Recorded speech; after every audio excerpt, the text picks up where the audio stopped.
Pacho Yamamo aha Emma Kwaba Emra Ezra 94.1 FM official pay copy Musen Sebo Abusho good one some your papa no and your temper live on Ezra 94.1 FM thing and Richard Chris Adam Sako Mackenzie call me Talata Ken call me Intellectus Intelligence. David Osai Escado have Benjamin Usro to the Crusade and the sports principal.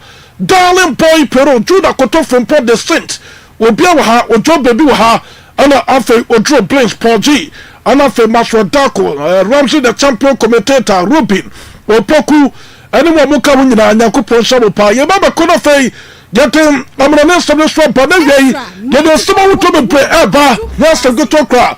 Oko real man to Bobo Kudaso ya and some of the real man to Bobo Kudaso ya pano I know I say also because I say real man to Bobo Kono Obesia Bronte for the Venetian Junior in agents now me patch to the meeting international break the course so now the resume you know as some pay and I had the response of a Bronte for the Venetian Junior say I open the realities on the ground here would there any EZRA TV and EZRA FM across the 16 regions in Ghana.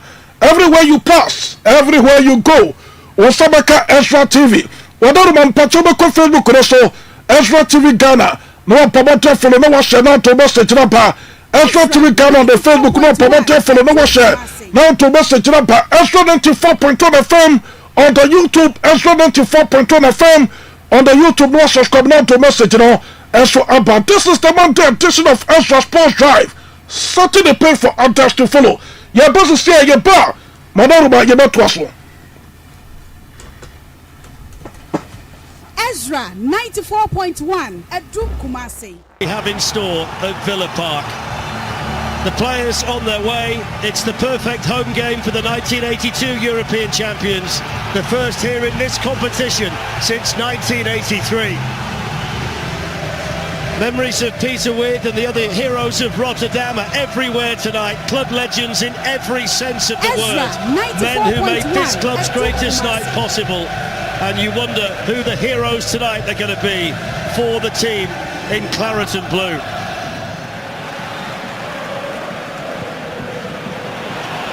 Here's John Duran. Takes the shot, Duran! Oh, brilliant!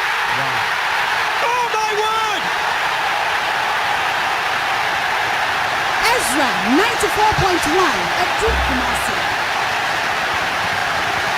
The 20-year-old kid from Colombia has just lit up Villa Park with a world-class finish against Bayern Munich. And just like 42 years ago, I'll say it again, Villa lead Bayern. Wow, he's done it again. EZRA, what a great run and really well seen. And then he takes it quick. Look where Neuer is. Absolute no man's land there. Terrific. What a ball. What a ball from Pau Torres. What a finish. The finish is ridiculous, Owen. I'll tell you what, Flesh. That finish, to even check his shoulder. Yakuna get to the live on EZRA 94.1 FM on Total Yobo Standard Channel Sports Station that keeps you updated on all the latest turn of events. Your ultimate tradition of retro quality will continue to set the pace for others to follow Mustafa for the guy. Your testing table and the sopa into my Facebook and the Facebook and the EZRA TV Ghana. No promoter for the washer. Now to message rapper EZRA TV Ghana. No promoter for the washer. Now to message rapper. The making message to the trouble. I'm a person that to make way to the so. Me patcho me call real man to Bobo Kurasu here. Me call to make a casual real man to Bobo Kuramo. Me patcho Bronte for the Yosef Pasayo. All in favor of Venetian Junior. Don't know for the Venetian Junior Sekai. And so to my real man to Bobo Kuno. Also me catch us international break now. A Bronte for the Venetian Junior. They told us some again the enters more. And a real man to put the information for what to make in Como. So they me patcho real man to Bobo Kuno. And a Bronte for the Venetian Junior. We're coming to agreement na fei me patcha Bronte de pena secret so na what me stand the contract na so to marga man to Bobo Kono na me catch us some enters na kokudin komo na kasa wo mani Bronte for the Venetian Junior better say na fei wo mo de tell man to put for eka and so that to the name of beer and na so to make to Bronte for the Venetian Junior na fei the response for the marga man to put for no what man real man to Bobo Kono and pena pam patcha man for to the Bronte for the Venetian Junior after person international break ne pa we ye woni agents no enso tomato so botun kono ana matwetwe Real Madrid team no na sa abronte for the Fresh Junior o de pa be se kata so be extended the contract enso tomato Real Madrid mo kono ana so we extended enso Real Madrid mo kono eno samno the some ketokra when we start patron de ya ma me fan to the so really thing and you say pasai only for the Fresh Junior to no for the Fresh Junior what they to Real Madrid for the first one pair so depend be se kata so now be extended the contract and so Tabargo Montubo Kono the possibility when they already did the turn for Antonio Perez Rodriguez from you to tell us so the Bargo Montubo Kono or no enemy patch of the part already to the finish to the quarter say and for catcher I'm also president Mr. President me patrol so far as already to the champion no so lano or no other manager the Bargo Montubo Kono about to us one not for no manager and so Tabargo Montubo Kono many know possible the pen basi kata so me extend me contract na so Tabar Real Madrid to Kono what I say they me train no me contract that could we here our Real Madrid to Kono na say me atuma me patron be take the decision of a matome no ma koko sa kan so Tabar for na so far as already to the champion no so no and that just about to say me say kan and so Tabar Real Madrid to Kono and team na branch for the Fresh Junior and the Real Madrid put for the already to the champion no so on possible to so be as a kan Tabar Real Madrid me pata yankufa already to the champion no so the war our Real Madrid to could mention crying and for Roman that's one for respect and family enti na de so beto so bio ese kan so Tabar Real Madrid to Kono enti eno ya branch for the Joseph Pascal only for the Fresh Junior to no for the Fresh Junior se kan and so Tabar Real Madrid to Kono patch the finish so ya and so empower guy they want to so to bo so for no and patch wa darba report na you se kan patch sa o ko Real Madrid to Kono so ya Real Madrid put the follow sampa relationship ayon kofa and already to the champion also on the afei me patch Real Madrid bo Kono obo players terminal as a sign and conformal the patron they come from what I said when people young Kwadu it was submitted to the person already to the champion also a queer first managing by awful in Vacuus and Mobokono not for players enter respect also the already thing and the champion also the patron Sabato want to be from the room now Real Madrid to Mobokono so ya Massa Upper Real Madrid to Mobokono so ya Oba managing superstars out as the Yaso Martin Napoleon the winning Posicaso will be par it is a upa I was so to Sanyama, now for the patron boys, none, that's what Etman fall in love with you. Now, what to my patron, so Tabar Real Madrid to Mobokono, and to the patron players not to Tona, and to the patron ready to the champion also. When you're mature, now to Mutom, that's a Real Madrid team, no, Yakasa, Obina Manager, Real Madrid team now, also ready to the champion also. And a Real Madrid for the funny team, that's what the man to Real Madrid players now, whatever my patron Montapa, that's some Katokra, already to the champion also, according to report, and then you must say, purchase of Apollo on dressing room.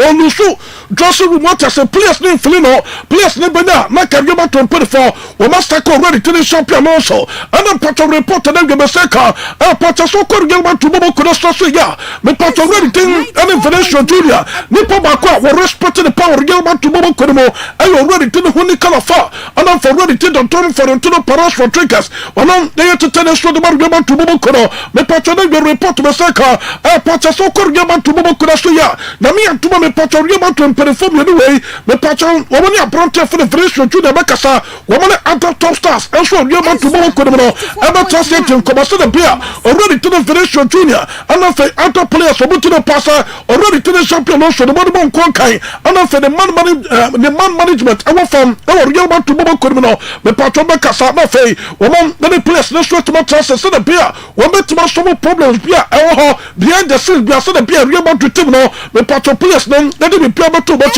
na for my patron and so Tabar Real Madrid to Mobokono and tell you report me patron guy if Real Madrid to Mobokono ma so the pa na me patron them they report me say and if Real Madrid to Mobokono so me pa yetuma concerning the contract details Real Madrid perform the patron the good table so and my branch for the Fresh Junior and if I branch to the Fresh Junior so me counter offer out some whatever Real Madrid to Mobokono sabaya and Real Madrid to Mobokono e man stars ka we ya obacha to nanko de pen secret so no wetume study the contract na so tama real man to bobo kuno ntimi tutas na so de pro na mo mpacho da mi atomo tena ma me fanto de be say game back ko beto twa no be se e we UEFA Champions League no mo Chelsea bobo kuno Stamford Bridge Fulham London Stadium wo mo na de pass bobo kuno ana de bobo ni kama pa ma bi pia so to ko e so to pass bobo kuno na me pacho ready to the criminality and so Boroska oni ya manager na so de pass bobo kuno already to some pressure the total consider appointed for the Copa Jamin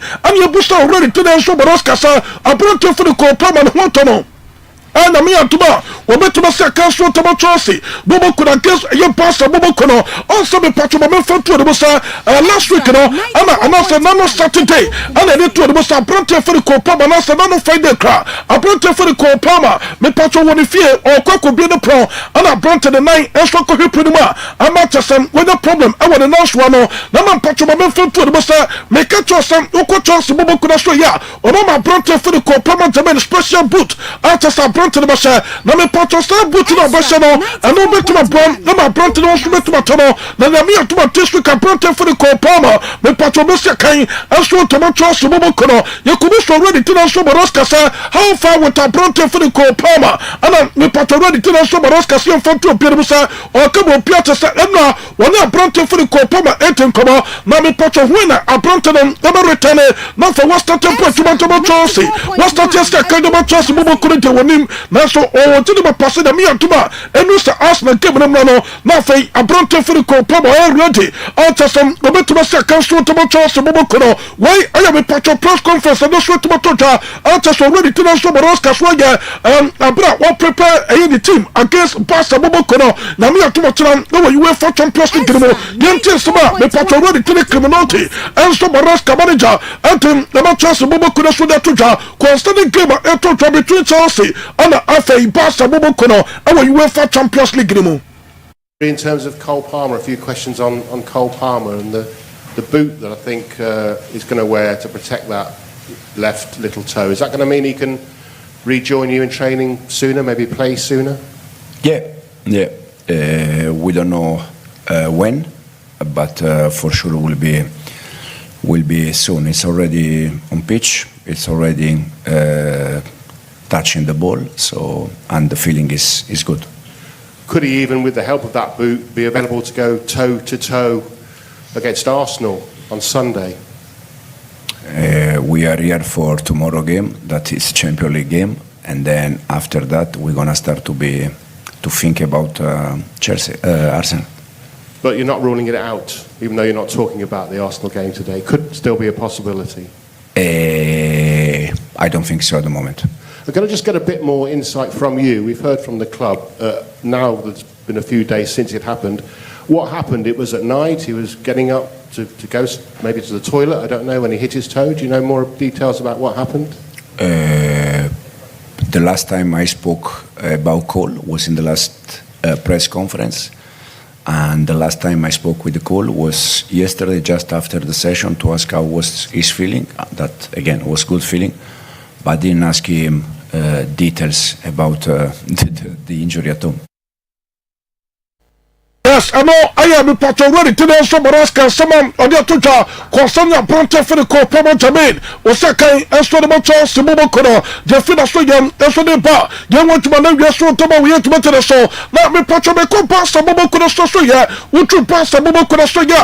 Mammy, I am pass a full training, the man in the pantry, no, the patron for some training, no, for 2 teams, so, not for young queen, we come a pronto for the Pedro, Lompa Gonzalez, to do for the pantry, honestly, a pro second. Pasa bobo kono ma foto de bosam da pronto for the pantry e betota sanka Chelsea game no anka obetuma popi to ma pasa bobo kono na so na me patcho me ko pasa training class no a pronto for the pantry me patcho team near training no when team no so near training what is here or training individually what is here individual training and a pronto for the pantry oh yeah I want pasa bobo kono so ya na fe de ma so to ma ko e and ama abrante for the pantry na mo na me atuma eye sport sa boss on alabes na me atuma Saturday already to the pantry e betuma fit na fay ono straight master kind to pass mo kono na mo pass mo kono wo mo be fagyo mo so mo be travel so to fit Barcelona na from London Chelsea obu club ha na fay na me atuma be patrona pass mo kono so Chelsea mo kono and upon we UEFA Champions League mo we do some pass mo kono omo extra some Chelsea mo kono wo mo best pie wo mo water say today dey say pass mo kono e to mo say wo mo go create training e we yesterday Chelsea wo mo Stamford Bridge wo mo stadium enti me patron pass mo kono na wo mo e training e wo pass the credible na me atuma me patrona enu eye enumerate no mo control Chelsea na fen na bi pia so to mo so to mo Chelsea mo kono na say bi pia to mo to mo pass mo kono na fen na me atuma check game no so to mo to ja enti pass from come on training wo Chelsea stadium so na be me patron mo team no wo mo info mo Chelsea mo kono eno eye report na so point me patron ready thing any pantry extra to man training and from pass mo kono to say one pass team the travel up London now so now just be a part of your match day squad and on me patron ready to the hands data flick on your manager extra to man pass mo kono the plan na all for abrante for the pantry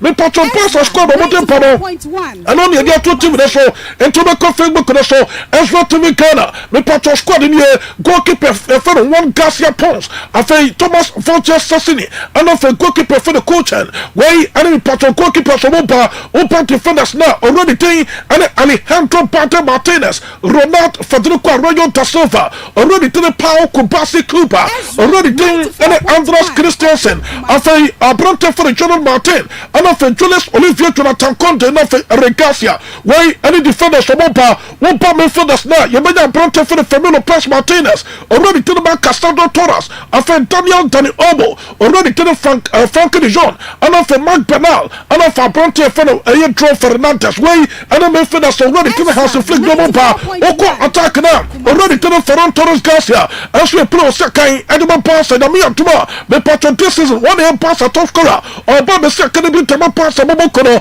Roberto Fantastic Coupon La Mega Mal in Panama's Lloyd after Rafael Diaz Bayoli to know for Rafinha Marcus Rafford and of Abrante for Ronnie Party and already to the house of Flick and so many coach over and that's some good talk on patron Mama Abrante for the Marcus Rafford what has here me patron them when it's to me training come out and my pastor Momo couldn't to effort na me and to my patron to Mr. Kai and so to my pastor Momo Kono against Chelsea Momo Kono no I am Abrante for the Marcus Rafford patron the last time Pastor Momo Kono visit England one match Newcastle United to Momo Kono and Pomutu Abrante the thing and some and Marcus Rafford and a port 2 goals Nina and my pastor Momo Kono and to patron the last time Abrante visited the country when the 2 goals every Okoi and to me and to my Abrante for the Marcus Rafford a bit more ball and your course no time pastor Momo Kono against a your Chelsea Momo Kono and to the report with patron guy and also by you want to my show to Momo Shafo Mama Abrante for the back Kukurega Sasanta when also you play with Sakai and the Chelsea Momo Kono or Rona Coutin Komo play and you boost on the sun the reason to free passer now for Sakai and show the back club for I name me patron with Sakai the Chelsea Momo Kono already tell back Kukuraya or Portugal that's so Tetia and the former team passer Momo Kono no one patron again against Abrante for the Mega Ball the me and to my patron to the Chelsea the passer came no and Quafe Chakram and open thing and be your Toronto Joe Mama Abrante for the back Kukuraya Mama in interview for the feet of the two team so now for Yenin Komaka now some Abrante the Kaya and for a game home. Drew Barcelona, having come through the academy there and getting to play against them as a Chelsea player now. Yeah, well, it's a very special game for me, for my family. I think I played against them a lot of years ago, so now we have the opportunity to play Champions League, special nights. Always the Chelsea-Barca was very good game, so hopefully tomorrow we can do a good game and win these 3 points. And what do you remember about leaving Barca? Because you would have left to go to Eibar to play more football, but you've kind of, through going to Eibar, Brighton and now Chelsea, you've kind of reached the same level as Barca. Do you feel like you're at a very high level now where, you know, you showed that you could have played for Barca maybe? Yeah, I think now I'm in a good level. I have a good confidence. We have a really good team. The team plays really good, so this helped me as well. But I don't think about this because maybe if I stay in Barcelona and I don't move on loan, maybe I don't have never the opportunity to play champions, to win this or play for Chelsea and win the trophies that I won. So I think everything happens for a reason. So I'm very happy with my career and I'm very happy to play for Chelsea and tomorrow play. Yes, I know. I am someone with patriotic. I saw the man Kukureya Sasanta. Only a pro second match of Mobokono. And so that two channels say, oh, the move from a young passer Mobokono, son of Babonete, and 2 times the Northern, or to me, every passer, not for other club, or better than a rate him, not for what to my coming to a level, big teams, and so better my pursue the signature, and Palmy Patro free passer, or Koya to my team, be passed to me, Koya Sodamano, and the Mia to Montana, the Patro the Tennessee game, I told you, between Chelsea and from Pastor Mobokono, and your chance anymore no apprentice for the Makukuraya, and often the family so much making big statement against a young pastor Mobokono, and to Namia Machaka Totano, and then for their grow or Baba Pochuma, and so Tamachos Mobokono, and then some apprentice the fellow Makukuraya, or Saka in the Chelsea, one more time, the last for the Matuja, you want to my soul tomorrow, you to the show, me calling for Pumobokona, me call Queen Macacas will live for Pumobokono, Mammy apprentice for the Lasana is stuck, where play kind to money for Pumobokono, not me patrol, apprentice for Newcastle, and by Newcastle United first player, Massa, go to me for Newcastle, and the second, and for money for Pumobokono, Massa, over short to your team, and Baguko, letting them to the stay, not for young replacement among Namiatum, that's your start to make a replacement on the second, and so to money for Pumobokono, apprentice for the Alonso Saxon Bede, and then there's some the Prena Fay, the patrol stay with Newcastle to Newcastle for the Hometea, after apprentice for the Alonso Saxon Liverpool Pumobokono, now apprentice of Pra, that's so, but for to the Massa Wataraba, Urabo Liverpool Pumobokono, Namaso Australia, Omo Pontas apprentice of Panacha, it is apprentice of Pomadabaton, that's what Tamana Fay, already to the Alonso is stuck, and so not about Tosho Portuma, and so Tamani for Pumobokono, Namon Patron to the apprentice as I was 30 years, one Portuma Tamani for Pumobokono, Namon Baba history apprentice for the Alonso is stuck, Wabaya, our daily for Pumobokono, and that's what Papa the first Liverpool player. Me patrol starting 4 games, no one listening now. And on they are apprentice the thing Alonso is sack. And no I record apprentice this way. What was the first Liverpool player? All starting the first 4 games enter Liverpool. Nina Ayan Kugo were listening now. On the part of Liverpool Mobokono. And no I am patrol reporter anyway. And that's what Papa patrol say. The question is, should Liverpool sack already on a slot? Don't know the Bussasa, already to the slot, no, Liverpool Montana, and yes, I'm going to talk on us for 1 second, and more run, as I'm coming part of your fish, ye, there would be a tournament of fish, or what I say, you be Pia, after fish, not for young champ, already to now, and I started record the part of last season, about 38 games in the Premier League control. Fatos Mame, Jamaican one Tiana, Fatos Mame, not for young Queen, the part of last season, already to my slot, but my phone to the 38 games for the boy, the part of 6 defeats and already there on the part of feeling for Panasta 4 defeats and already there on the part of feeling for Pumobokono. Sesame Patron this season already did not slot. We bought 12 games. Me say you don't get any free anymore. I no Bianca, ne Piacosro, my young queen, what I say, me Patron last season only show 4 games in 38 games in the Premier League. Me Patron this season, Liverpool Pumobokono, we bought 12 games in the Premier League. Liverpool and Lusubaku 6 and on me Patron and it didn't and slot manager,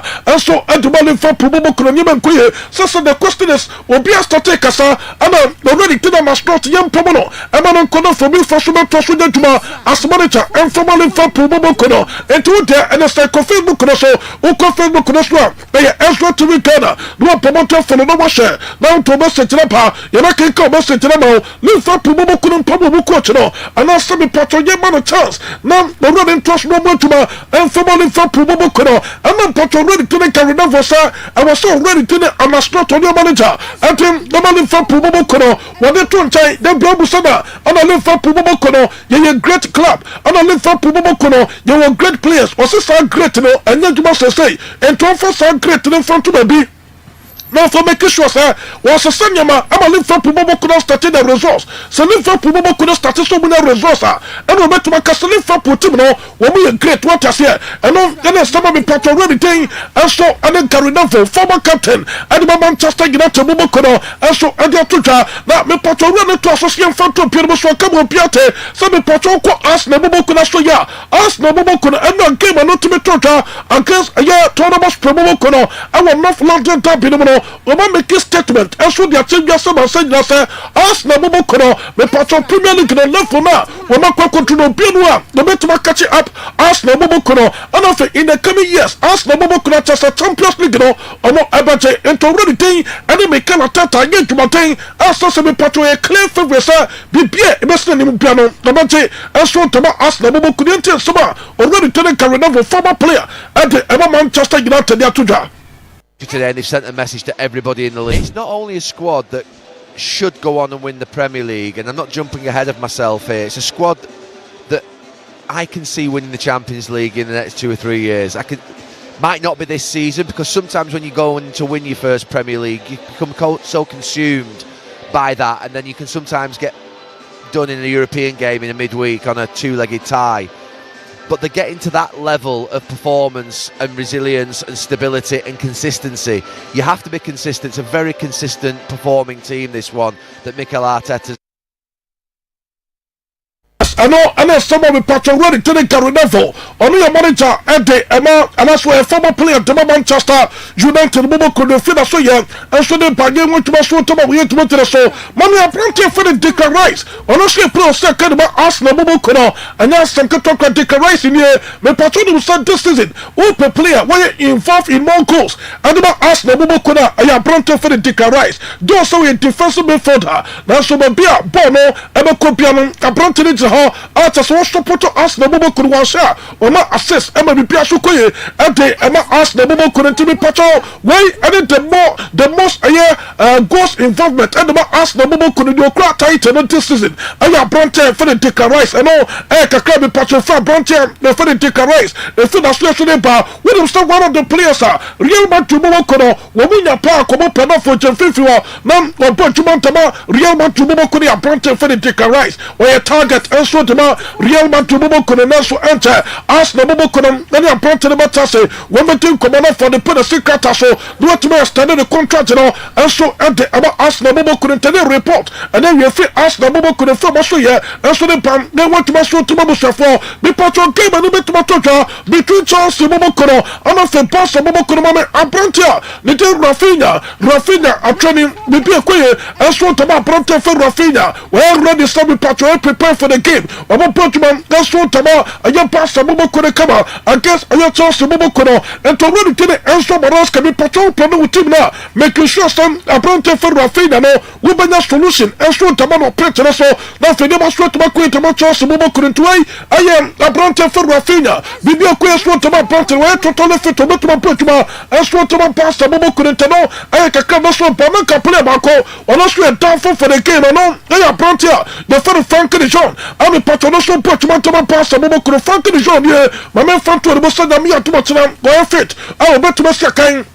And so to my pastor Bobo Kono against a young Chelsea Bobo Kono and to go training class what did not bomb come the post shot what did the fun post shot will be a queer and so to my Bronte for the Frank John and to pastor Bobo Kono man prepare now me and to my Otan Kimono already to the house of first one fed yanko into the personal or be any prepare or to them Lobacon contain what picture so and so to my pastor Bobo Kono against Chelsea Bobo Kono no I have a part already thing and it has the Tafrican on the person so the most prepare against a Chelsea and then to some that's what about them guy I'm going to be passed to my run for sir now me and to my patron anyway game back to the Premier League and no bent that's a Katokra Manchester United Bobo Kono woman then fought Bobo Kono and then take point mommy I brought anything and then Lisandro Martinez Al Canecharo the butcher what I say me patron the me and to my and then me patron Magna squad I brought them the be part of the Manchester United squad no nothing we more put to my show the team fought Bobo Kono no ana fa Bronte for the Kobimano Tani Boateng ono so not my fit to be part of Manchester United team no abra bobone enfa to Boboko no enso the pod Premier League mu to be ko Facebook no so o ko Facebook no so enso TV Ghana no promoter for no wa share now to message na Manchester United na Everton game no 8 p.m. ana me Manchester game no so na toja na wadon about referee at the 20 Harrington ono referee better na fay what try them to my council export lineup on the part of already to European Philip Moriba case ono manager of Manchester United Boboko against Everton Boboko ni abronte the tennis stadium Lamont ebe podimo enso to Manchester United Boboko no Matthijs de Ligt already team Lenny Euro afa abronte for look for her show to do for no show already to the Mandelo ebe starting game no Africano Henrique Joseph Francisco Venancio Casemiro to do for the Casemiro Manuel Ugarte Ribeiro Bugatti afa abronte the team enso ebe Patrick Dogu to the Sapre enso ebe starte at the Manchester United Boboko no from Brian in Pomo to Santon Basu and for ready to the program Miguel Podcast for Renantas Alba Grifico when many players and yes protester womo ebe to start at the Manchester United against Everton Boboko no at 8 p.m. and a second no toja Manchester United Omonia Bupa and was some almost fight and will premier table so now for the person that my question to Manchester United Boboko me patcho no me ga brontia the for the call to me na me yen honjuma me patcho me call Palmer and breaking news and then we me patcho call Palmer I started training at the Chelsea Boboko no on the Chelsea team no also I get training and you pick a report from the Cobham training grounds Chelsea Omo training grounds call Palmer is part of the squad after the training for Chelsea Yente report week it is for Chelsea, not only second in the Premier League, not only coming up against the team above them in the Premier League on Sunday, but Barcelona in the Champions League tomorrow night. What a game that's going to be, and what a sight this is for Chelsea fans, because Cole Palmer injured his toe after those 2 months out with his groin injury. We were wondering whether or not he'd be out training with the rest of the team, and there he is in the middle of that group. Being congratulated, I think, for the fact that he is back in training. Not sure whether he'll do full training. He's got that special boot on over that little toe on his left foot, which he banged on a door one night last week, which Enzo Maresca said would put him out of this Barcelona match and the Arsenal match at the weekend. He said he was back training on grass, but wasn't sure when he'd be back training with the rest of the squad. Well, he is out there for these early stages, these warm-up stages that we're allowed to see ahead of Champions League nights. Whether or not he'll stay with that group when they start the training proper, when they have their games, when they do the serious training, or whether or not he'll go off and do something by himself, we'll find out hopefully before the cameras have to leave, but he's certainly in that group if we can make him out with the rest of the players about to go off and do some runs. There he is leading off the runs with the rest of the team. Yes, I know I Bronte for the Copa or returning to training. After I was starting training to Chelsea. Bobo Kunami and Watcher Bronte and Maya Filippo. Now for what to be second to Chelsea Bobo Kuno already to the Enzo Maresca de Tuja was should Mr. Bronte for the Copa. So met to make a keyboard about Chelsea. Our pitch in the Sukana and be against us Bobo Kuno. Let's report to them with Beseka and Patas in Yamia Botana and Piana Bronte and a part of the squad. Chelsea Bobo Kuno against Chelsea Boboko and us against Barca. Boboko and Teddy report and also Barca supporters no Wamuya Shroman, Kopama. I am ready for the game and all I report and then so far. If you Chelsea Boboko Masua now me patch me Korean man to Boboko Soya, me Koku make a casual real man to Nabum, and send a Korean man to know, Mamma Font to the Mr. Bronte free Prima Conate, was a kind gentleman from Pubokoro, also my catch of Salif from Pubokoro, what with the first contract, and so to my Bronte, the free Prima Conate. After one point, gentleman for Posa Bronte, for Prince Catas next Sunday, or contract no for Pubokoro, and my catch of Bronte for the Prima Conate, and then just selling for Poo, or more for them to Taburation can worry, won't go through no some Pablo Bona, and I say, no, then report and then we have the second, and Patas selling for Pubokoro, but this time, the me and Tunis and Robo General, that's still a Bronte started the contract, then for my Liverpool, one more Everton, a Bronte, the Prima Conate, and my Prima Conate. reporter call no for ko sekan enso tabaka wo for no ana reporter na yebe sekan protesa wo moto pronto for prima kodota wo bu sika na be Crystal Pole bobo kono ama pronto de dine agi keneken Marcus Right gay to no for the gay enso pano bo be sekan enso tabali for bobo kono tane report and then a feeling for bobo kono maso ye enso de pami patcho me ko Manchester City me ko ko edmo crash for Manchester City bobo kono mo patcho really tell yourself Pep Guardiola Iceland to no for the Pep Guardiola manager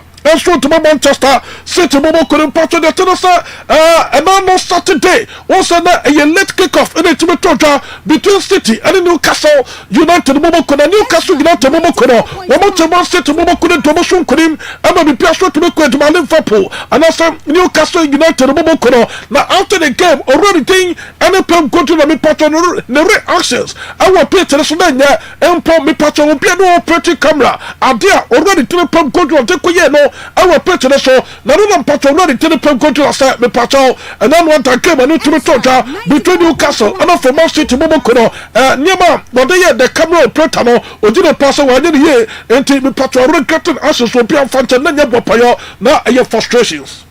No, with regard to that incident and the cameraman incident, when you sort of... I apologise.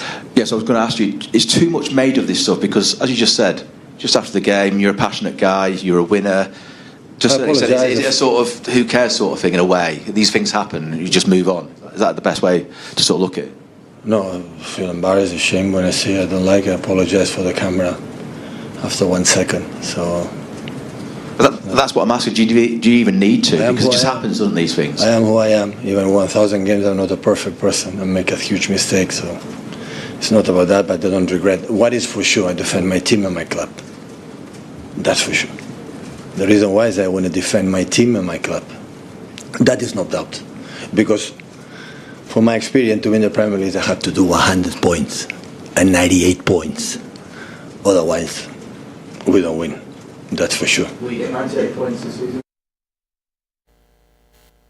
Yes, I know. I am someone with Patrick ready to the Pep Guardiola manager and to Manchester City. Bobo could have tuja. Now, see the rules in 2 years, sir. Or no Manchester City, no, sir. Womo El Robo Premier League, no, so Premier League, Rombe to Magia. This a Man City, Bobo could have reach 100 points. And say the Man City, Etmaja Premier League, no, and to do sir, me Patrick Drew timer. I also Man City, Bobo could have got points. Then you went to from Man City. Now, for Newcastle United, Bobo could have Gary, and that's one side, you didn't go Omugari. Na we frustrated what I said then you bopayo say aye cameraman obey the sir enso pete so nto bia fancha no and some of Patrick ready to Pep Guardiola on so mountain then we so the to ja they want to be so to we to the so na no Patrick be front to the some ready to Pep Guardiola asa dey say be pressure the to ja at say na some to confirm say Brontia they for the rotary and for Mateo Kovacic na me atuma be Patrick otuna game to against by offer the Fakusan and you just say two players will make to Kai and so to Man City Bobo Kunigente already to the Pep Guardiola. For a start. Not for tomorrow. Kovacic, how is he progressing? Not for tomorrow. Okay. Anybody else in promise? Everybody for tomorrow.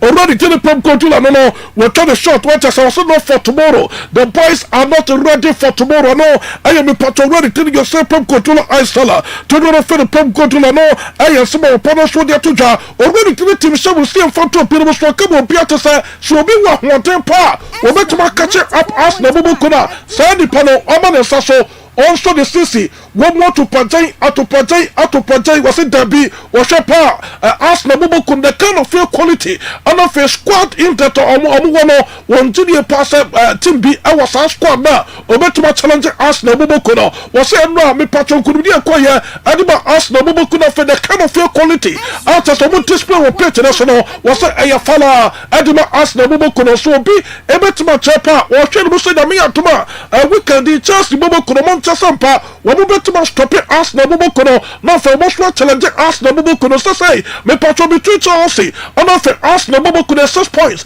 and then they Arsenal Chelsea bobokono time what I say Chelsea bobokono we more actually Arsenal bobokono by 6 points Arsenal we more leading they Chelsea bobokono and you make quite about Arsenal bobokono 29 and for Chelsea bobokono 23 was a star quality no we Premier League club what star quality be get some already thing and it team showed and this title race might be close to being over.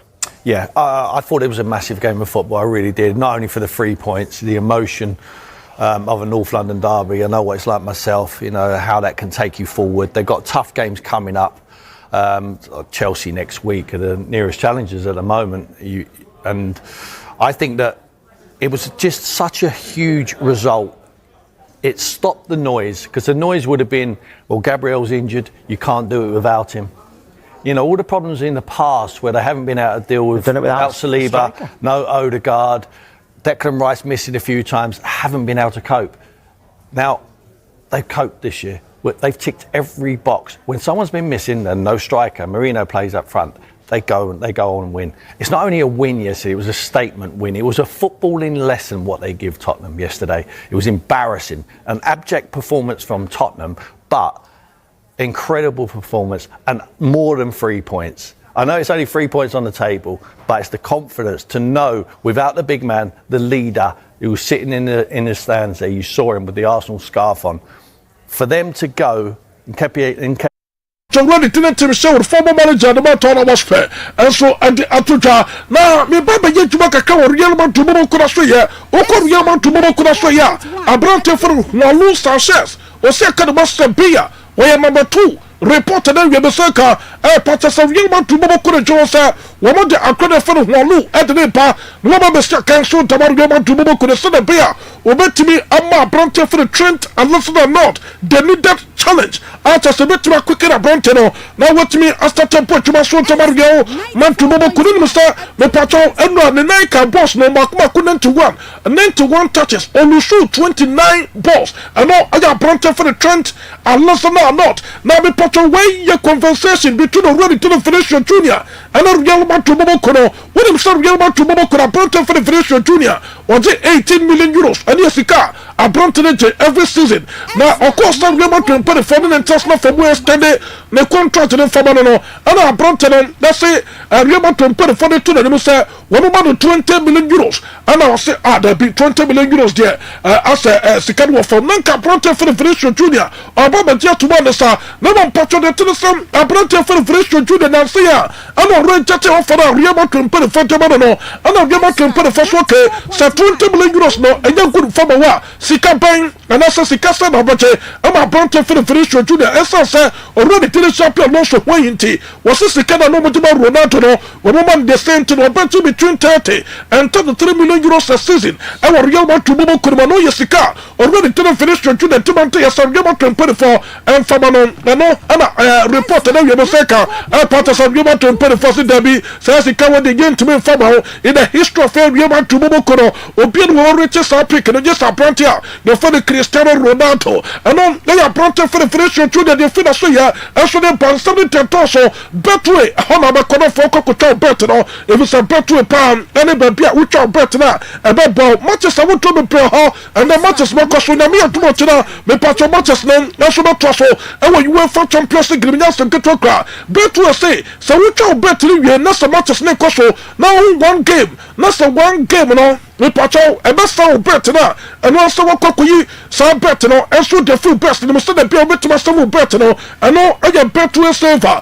and yes some get okra Betway options be play na me to me patch the game so to no who sampa be elkono the wo pick nyina no ato dem me patch the ebe be twamas no e betima wo no so sika ni nyina no promote say early cash out na empedi for the ball no na wo retro sika no na ho so tomato na be piaso na to ko so to what say Betway there a lot of options what I say to Play Store na download to Betway no Betway app no first start to try bet no na Betway there every 1 minute penalty can no get way more so the whole Betway the biomedi sika the biasika be ko bottom what attention that's what the papa what I say no your Betway me patcho be seven fighter heba mesta seven so for no adwuma mo pana no tempa that's and ketokra enti na we so what enka ma me front to the seven fighter heba mesta and captures I don't need to make comfortable tasanipia enti ni pa dasani me patcho wadonu ba wotrum paswa wontime mu atuma na fa kontane entokwa wona oyirentem na fei akwa kontane dangre obani kase no so kase ana mabra ana me patcho na me kukru na dia ni nyina no me patcho nka pomote sesames ana wo saso betuma ka bi na fei wo no wo bo bi na bo ama wo tadwama yenten na fei wotuma potuma to se konkoma franchise ano they are seven fighter helper mister and capsules me patcho to we do no no pobi na wo tatanse no na so de baba kama bibia be koye eso tama semen me patcho central way we no bi no ma me so tatanse no so de baba bema ebeba wo tadwama yenten ama wo trum paswa wetuma bo eje pompo no pa wo tadwama yenten ama ba na fili na wo so fili bema wo tenka wachiri oba wo tenka wachiri wo no semen na me patcho baba ana fe wa akoko dokuru wo sisimu yo ya amama be jo sisimu wotia eso the seven fighter helper mister and capsules na bi no na fantasy bo na central way ebebo apana fe wetuma cha na so mpaso na do we wo kwen fa so no no semen sim double mont na fe we from 0244 718 557 0244 718 557 yahuma wobetuma first seven fighter helper mister and capsules won perform that's what we din komo wo ma cho kwa bo fa so no semen no na fe wo so dada se so ba kama pa afei bi pacho tetano some first assist ama me catch us and bono konto one stem pa dia enwa ene first assist na me antuma me pacho World Cup no FIFA World Cup no first assist ana dia ko so be ko Canada o be ko Mexico ana sta me pacho wadoro ba ubodum enso ewa America betima mo first assist ana dia ko na me antuma World Cup no ntimi pacho na me antuma next episode no for ko World Cup ribia promoter so betuma first assist na fe no mo eni komo sableya no mo start on krata sam na for mo to krata sam so efaba na mo na me antuma ma me front to the say on the 2nd of year next month December you go next month and sa me patro the Ghana football play in the room e wo you can fe Ghana and England ayonko fakes no what the Ghana fa ko na fe mo bia so to ko bi etisa e ba ma konto won sam e ba no e sports e mo akonto dia e visa assist e na e ba mo to na fe wo mo to see so kama na bi bia so let me question dabao me patro no mo ni komo 0544 322 112 0544 322 112 and on 0544 322 111 0544 322 111 Yahuma obetuma from first access na for them perfor asom etomatin komo kama pa monitor and pamesta no so twaso promoter central wo sabetuma kabi wodi no mpina bo pobi na monitor and pamesta obi ase tro ne na sem ketokra wai ni entra wonu bia me patro wo mo chedemo na fe yade bia e wo mo chedemo piano aso so na fe yi yade no eso de front is diabetes na how anasa pressure na how yade bia na mo chedemo piano me patro no monitor na pamesta na ebe po na fe yi yade bia so eso de front mo chedemo na wo tatanse ba ho be tempa eno na ya monitor na pamesta promoter so sabetuma kabi no mpina bo popi e bo mo chedi tefu sanie pa ama fe wo na tayo tititi wo tayo tititi wo tem na monitor na pamesta na bi no na bo popi na to wo popa na fe wo tatanse no so be bia ye to ntro wo babu piano wo sabe ka monitor na pamesta promoter so no sabetuma kadia na wo tatanse no eso de papa bia ye to ntro piano sabe ka bi no mo anem telephone komo 054702 1078 054702 1078 ahoma bobetuma fa monitor na fe wo padu to wo saso to ka de na bi piaso let me question tama afi appointment jollof no and one jollof ken so be fanto de bosa me pastor so wo young wedding wo ye o to party rally and wo ye and I say say ding na oh yeah wo there enso ene jollof ken obaba sabo kama wo peso bana fei oba sabo wa so wo pe jollof ana so wo pe fried rice ni nya no oba shono for timase so kama pa na mo mpacho be bia wo pia no wo peso wo yo otama wo pa ponte no jollof ana so fried rice enso de ponte wo pe no sausage ene gizzard ana so ene chicken ana so ene fish wo there enso de jollof ken ena bo pa na fei me pacho wo peso wo taste wo di mo wo di jollof wo di fried na fe wo taste no aye jollof ken ye wo bokrom ye wa ye dressing ye wa tafo ana fe crofom and then pay for the common 0248 552471 0248 552471 ye homa no be to for jollof ken na fe no jollof ken so letment in common kama pa fe judgment tento ken kata yachi ya sem keto kra judgment po chuma pa na make atraw some e ba num ka e ba na sinwo chuma wo de any judgment tento ken kwata sem pay for I say that be Masa Saba Queen, 18 Fatanoa, and Fatanoa Kono, and all I am a patron gentleman. What I said, I was in to now person replaces say your temple, and also permanent one, and also the patron was still person city gold, and also silver. Yet, then a pure gold, and a pure silver in Sumawa, and Papa, and a gentleman town clinic. And I say, what was in on? I cannot necessarily what person a polishing the camera, and I was sending private gentleman Sempra, where a Jumaket to be, or me a very professional, and that's some good talk, and I say what. Wa u peste de buja efro no ba o se ti na no ayemre ano aye gentleman what you say kaka na entokro wo ano fe enkaso wo no nyina no wo be hwe na for motimacy si o kama gentleman town clinic heavy wo mo bo adwuma part se konkoma fo agyan enti wo do ma hwehwe mo tia kwa kuma se a Abepo Johnson Dana UMB bank no mo no ye wo no so pe ben total police station no ye ne matter the school de ti hwe ne mu wo draka ye wo nungwa SHS ye pe nungwa SHS ama fe domi kwabenya atomic down me patrol robo takrade a wo banchase tani school down sudan ye be Stanford Bridge na fe tatiman ye wo kenta kwana so aplawo eco bank dynamo ama fe tishigu e wo tabale enti promote se e bono esimo dwumade a wo de mata gentleman dental clinic 0559 1395 82 0559 1395 82 yahoma obetuma for gentleman dental clinic kodin perifo eso etmetin komoto badoruma ano moto che kwa bono ni kofa bono nsam eso e ba escado atase escado what to say bibia bokode tai wudia no ati bia breme what I say many one ebo bibo bia to you ready you saw me a botai rough by your status in you say ampa abrabo no time bo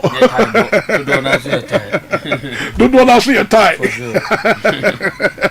okay so we go kwa dia je na kopo ase ye na mi ase yenya os no furu na ye nku anim e brain ho and then two slips what I say crusade ajina baby okay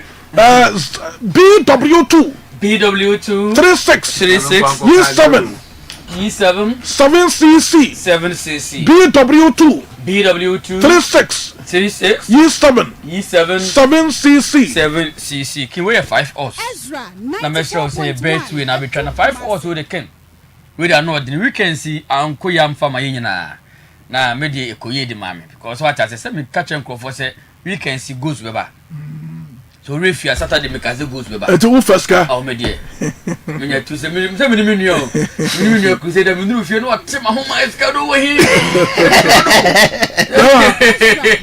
baba me nu fie no atema homa enipa no oh escado go out from escado akawano na mzinya botire meba say o katina na go ni bae mo from escado na mzi yes eti ubasre na obefiri komada unya time and the time kalanko what is on toya no the boy come on no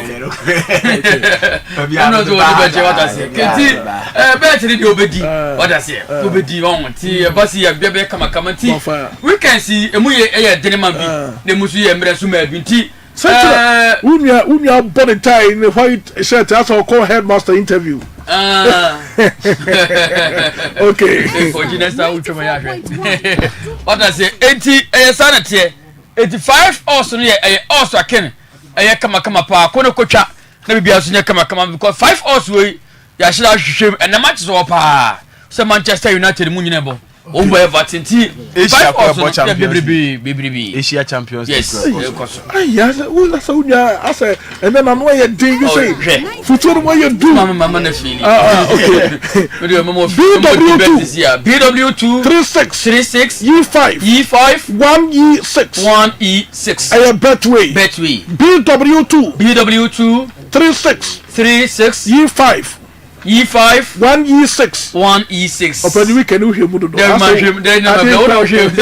me sure ya the weekend say no go so ntemti wanya hwe enti and we 10 also aken e so bo modi na otwa be ko na match so na enra weekends yankoye wo sen na ye mamunya hjem na obenya hjem dia e Betway ene betu mo wanya hjem na Betway e ma wonya hjem no e EZRA us na wo trust EZRA us na wo trust na otwa ye osu yenton e free egu TV no so fa na bobo hjem na twa na di ne siwo ne sima no na friends enua na free chine kwa the project na baken Xmas project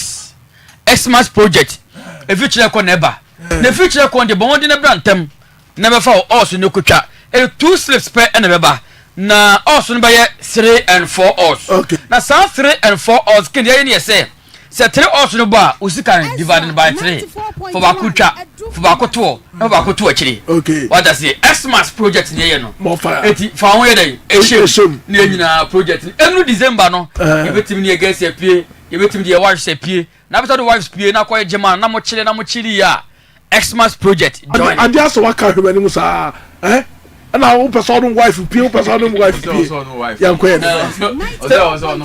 ma pata yanko on be holiday kusana na wo no we pie wo no we pie wo no ma we pie wo bua ne ye pa wo no ma me pie ye wo nim yo me twa wo tiri ni ye ma to fo okay yanko ye na hey ni banyo ye wie but can't to am na we say yo betuti tiri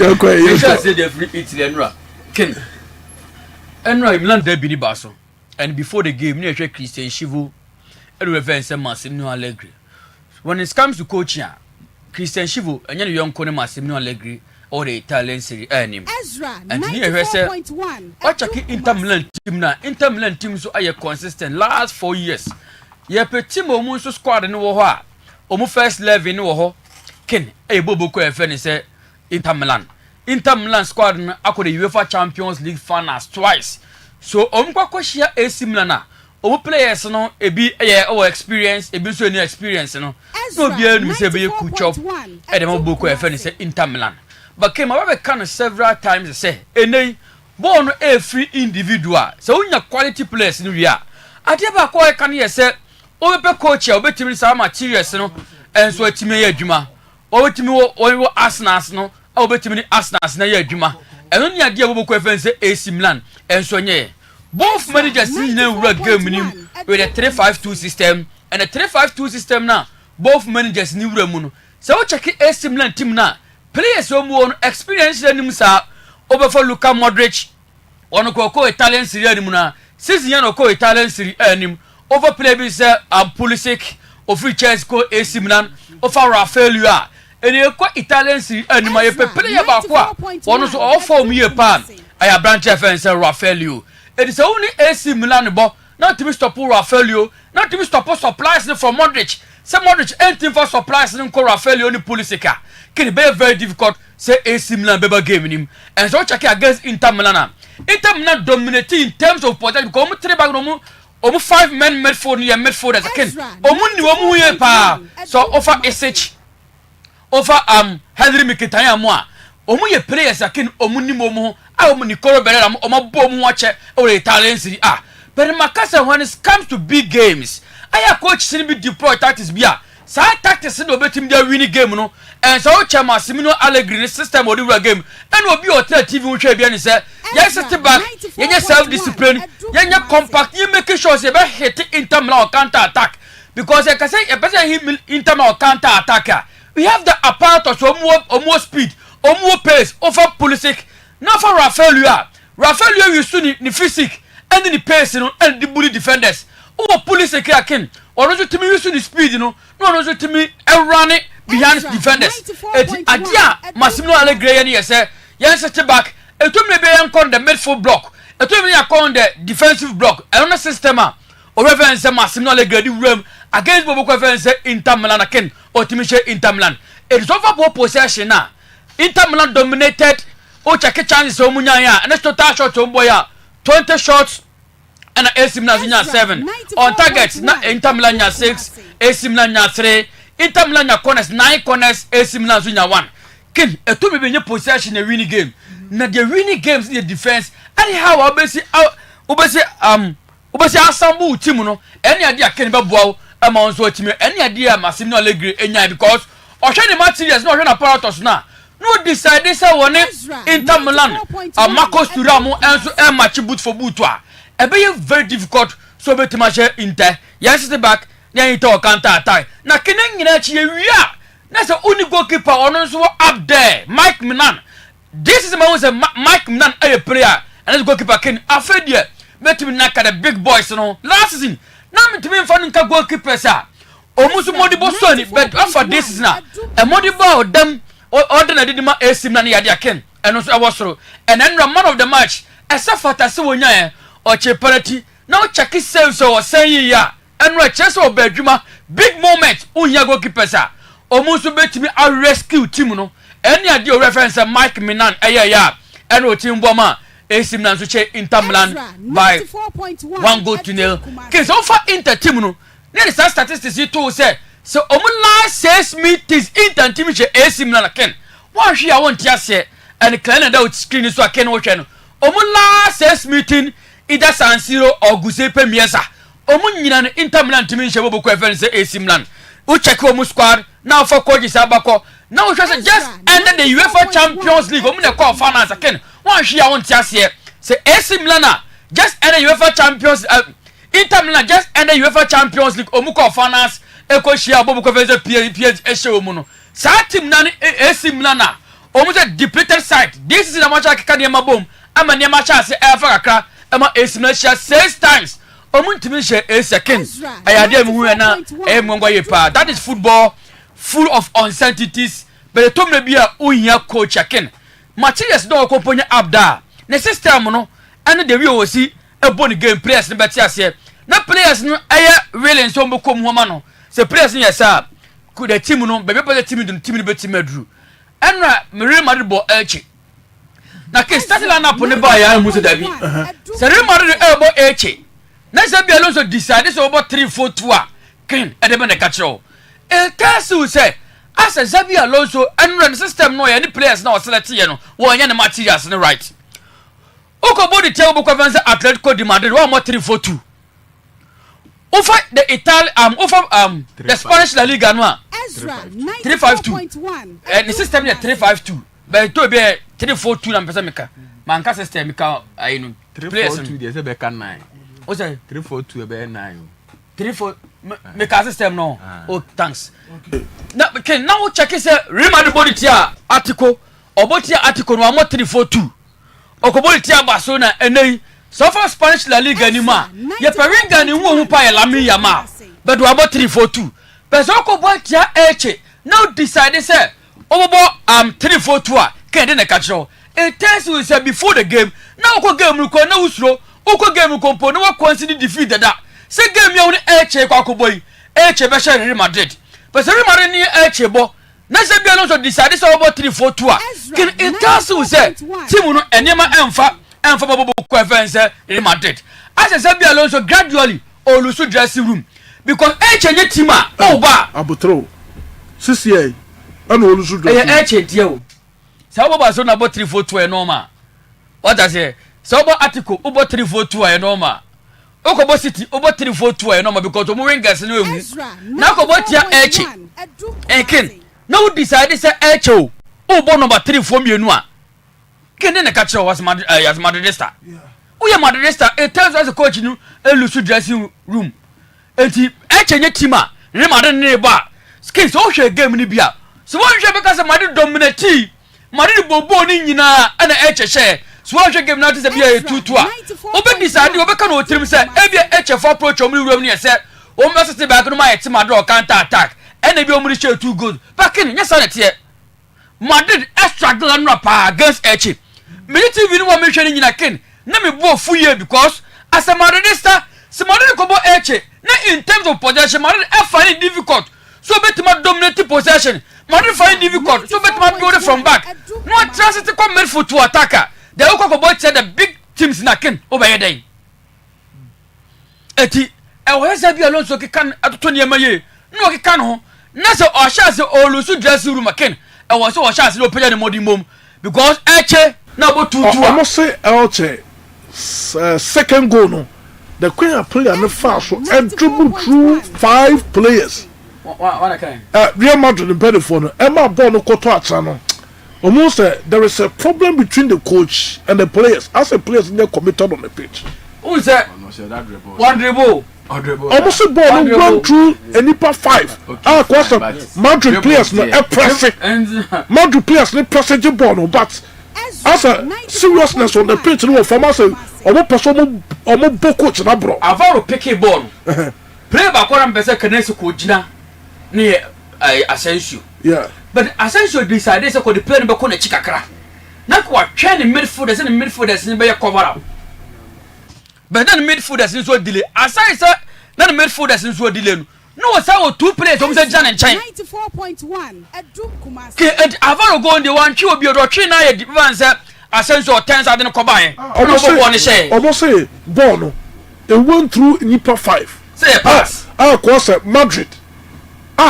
players are more committed can you stop ball ko go who's a goal there can obi a relax for pitch no so be go ngu who's a goal share anybody ko be blame no I Asensio because no go say Asensio ko ball no so because o 2 players watch and then I was the player ko watch and be one make na ment Asensio because now Dinhausen na Dinhausen so obi ana Avaro Carreras eso ho ti di be dey change house ko watch bio esama Avaro di body pepe on sa bo short to che Ezra and then was a koto but on decided so dey ko na chikakra na ma Avaro no ntimi 10 na otimbo ball no share be say obi o twe nipa 5 or 4 dey wan twe obi almost through pass to Avaro now also Madrid players need pressing in the pass and pass they were not pressing who said you cannot press pass yes but you can stop pass yes say pass in the pressing and common stop pass no Madrid players no more they were standing aloof for say commitment on the pitch no form but come no me agere what I say king they tell me say blame you say so we player king na ye kobo game ultimate starting 11 obamabu yes your place born yes start to mo obo bisu no obamabu say players we are coach selected the ahwa win Rodrigo starting with no obamabu dinga Rodrigo na uko bo no 3-4-2 Avaro Carreras and Spain o mi enu obo mo Francesco Garcia France Garcia no obo mi enu say obo 3-5-2 the 3 back no na Carreras Dinhausen and Asensio some Madrid center back so mo prepare the center backs in play so what 3 back against HR then as a coach unim the oye first of all you share this season yansi a perform well no games do say no about 3 back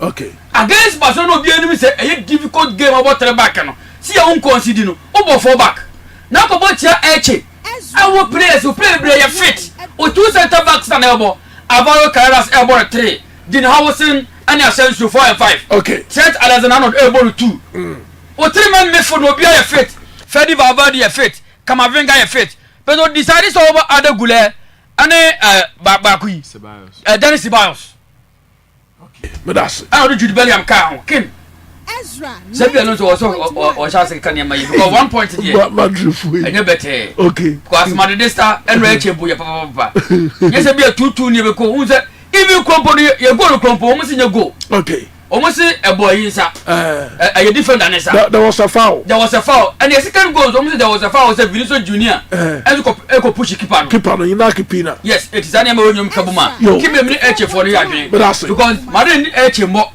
we na controversy we ma the controversy we ba clearly it tells you say no game ni na no na Madrid dey so Crusader Obani So, what's about the breaking news no? For Vinicius Junior. Say Xabi Alonso. Or say just Javi Anqua all renew. Madrid be done coin. All renew. Madrid be done coin. Also all renew the contract because of Javi Alonso. What only sometimes players go munye fair. They will choose the player ahead of the coach. Only if what I say if or once o check Vini dia nanka Vini na Madrid darling boy but Mbappe ba ye no ohun say ya ntitini ye okay I don't need issue say be a bench in matches ni bi any problem okay even say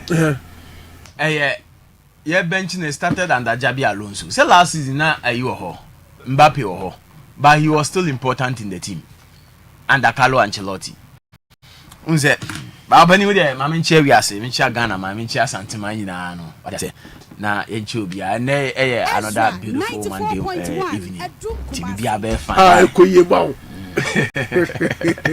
for the love of the game. Yes.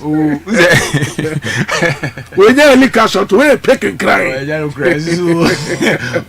was what can you say? Yeah, Obi wa mo bi de bu ani pa no amwa no. What's up from mobile? Let's go di mo agro be odi mo agro. But di dia be fine. I just say kakakra. Afina ya kwa na wie ye o. And we are sure say nyame na de be ko ntino e de ho be ko so ahye nyame nsa bibia be fine. I just say Baba ni mama sha say fi be escado this year na no. Clubs like Madrid mo no e ye nye tactics bebre o. A team like Real Madrid enye tactics we coach now ba your opeso nya resource pa na it should be about man management enye tactics bebrebe because you have stars no they are there already who players that who are good all you need ne say just find a way to manage them abema players ne ni agino mbenya sao pepa ne say omo be ye adwuma ne dia amount say unya the trust and the support of your players you are 60% through with adwuma na person oye no baba na person oye rigid now your tactics bebrebe you are going to fail share coach ayefeno Carlo Ancelotti we will say Vinicius Junior be tell tactics tactics na babebo Kylian Mbappe tactics tactics Jude Bellingham tactics enti uye coach now ba find a way obema players na hunu say omo ye very important where adia ba ko Jabi Alonso bae waya ama na djuma no from the onset who say wan sure be fail the situation of Rodrigo entina Rodrigo Vini Mbappe so in the last 2 seasons o man na ebo o matimi abo aye dey abo enti unkwa bae no now say untimi mo emom then you start creating problems from there. And the way I treated Rodrigo during the FIFA Club World Cup, it wasn't the best.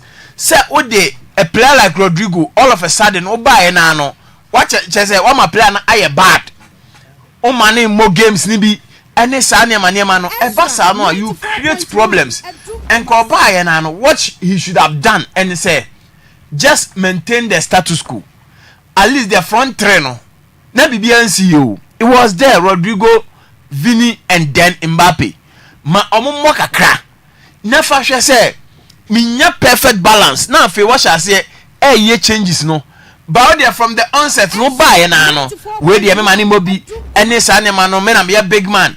Me Vini, me Bencho, me ma Rodrigo abo. And when you start creating those problems, who say Vini ne Rodrigo even so mu mienu kra no. Oma acting maturely. Who say the oye no bet ma create problem they am mienu. Because Wamana who say Wamumi are competitors, of which these are the two darling boys of Brazilian football now. After Neymar, Cecilia Afena Estevayo, Pejadeba, but after Neymar, no, these were the two. I know me the face of Brazilian football. And all of a sudden, say what the competition about 2 million in terms, so they should compete against each other. And no, I dear Bako, a Dahonum. And Vinicius Junior baby, or Rise Koduru, say Ballon d'Or, no. Still within Madrid setup no they believe say was one and KJ 2024 and after say one no FIFA World Footballer of the Year, let's not forget he's the defending champion and onye player ketwa sa even before say Kylian Mbappe beba no ono Rodrigo na lead Madrid akwaji Champions League Oba and waji Champions League ni 2 one Benzema de ne danchen ono ankasa as his own man LED e de omakwaji Champions League no enti no wono Jabi Alonso Oba what have you achieved as a coach as a player yes you achieved as a player but as a coach je na why je why an say wakwa akofa Bayer 04 Leverkusen e de age Germany Bundesliga for a season but all the enone eba it is not big enough anunti no a Chelsea as Oba na you are going to be bossy over everybody no manage the egos of the players and na the results ni be ma ade ba kwa Don Carlo Ancelotti why aye ni ye ama baby a wakobia no why successful as a coach aye saade no hwe Don Carlo ofri Juventus a obefa baby e said that hu ni ye aye ni days at AC Milan oh yeah different transitions so when he started no at a point na or Maldini or Nesta or Costa Keta or Jabstam all these are solid defenders who center backs he found a way to manage them a third abon say Jabstam tiechire na ebia Maldini ene Nesta airborne center back a third no yi Maldini na ko left back akra a third ubon say Otima Kafu ebo right back Zambrota Etimbe Bobby look at the names big names oh but he was able to manage them in the middle so what Andre Pirlo ho what Clarence Seedorf what Gennaro Gattuso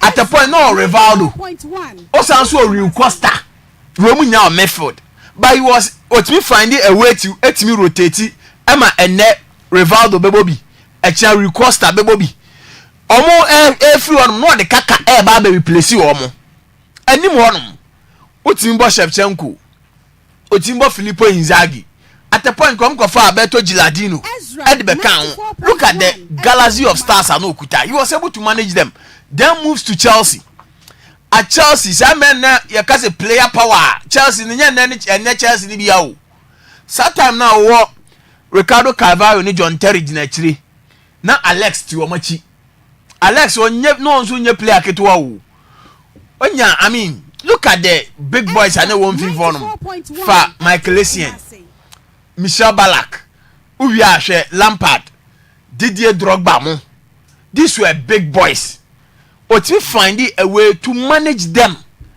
problems any day Emma and that is what you do as a coach and to share baby obekobiano anya hwe success the obechoke because at Chelsea oba na no on the first coach obaje double FA Cup any Premier League no Drogba be ball AFCON still no asaba no abaji go king entia because of how Don Carlos he manage those boys no Oba Madrid the first stint no he came to meet a dressing room and they broke him because when Jose Mourinho was leaving now a creative division Real Madrid dressing room in the last season or the free one no because edu baby no na acquire the Spanish boys against the Portuguese boys with the treatment or the man Ike Casillas inti na division aba but when Don Carlo e buy na no look at how osi rally boys ni nyina no e ka omubom went and won the Champions League even Urbano who say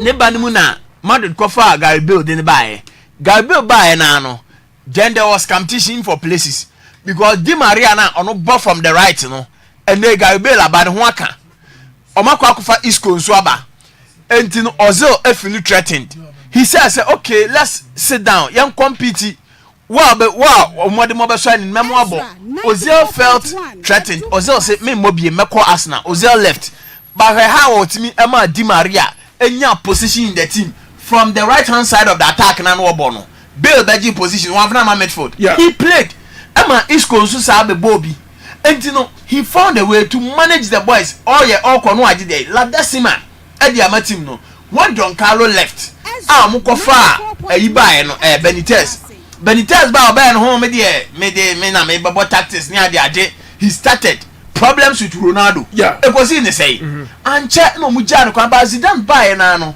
what he did was that I mean he's a legend or charisma no let's rally the boys me ma nyina hu say I mean you are the most important figures within the team ewie no agi Champions League na to aso 3 all my players na enya sa love no Edimano at Real Madrid. So you coach now ba. Now only players enya clashes are one show ya obe call the eja omo. Vandali Lazimbergu. A typical example. Onfa coach Antonio Camacho. He's also another example. Even Fabio Capello. The reason why Madrid sacked Capello was that Capello nti na David Beckham renew the contract or they call LA Galaxy. Capello nti na Ronaldo they call AC Milan. And no my team no lose iska because these are big stars. Club need generate iska from them. And this oba na sa oni omo sha senya clashes na results nso ansa ma obani ye beja kwan. Obi say Alonso, I don't expect him senka obey sir because ono there. What Bobby you what modern day Champions League? What be that? What you say? You've been in that dressing room before. You know the club.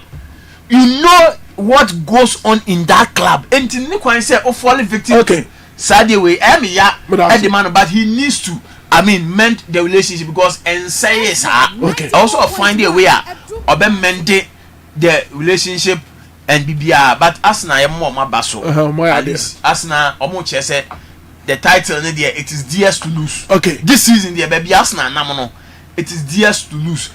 Omo not landing derby e say a no contest. Okay. Tottenham ma contest there. Me omo share 2-0 and I'm sorry na who say at the end because Osha Tottenham came in and Omame Boshe Ateta is doing so well. Thomas Frank the assembly to no place okay.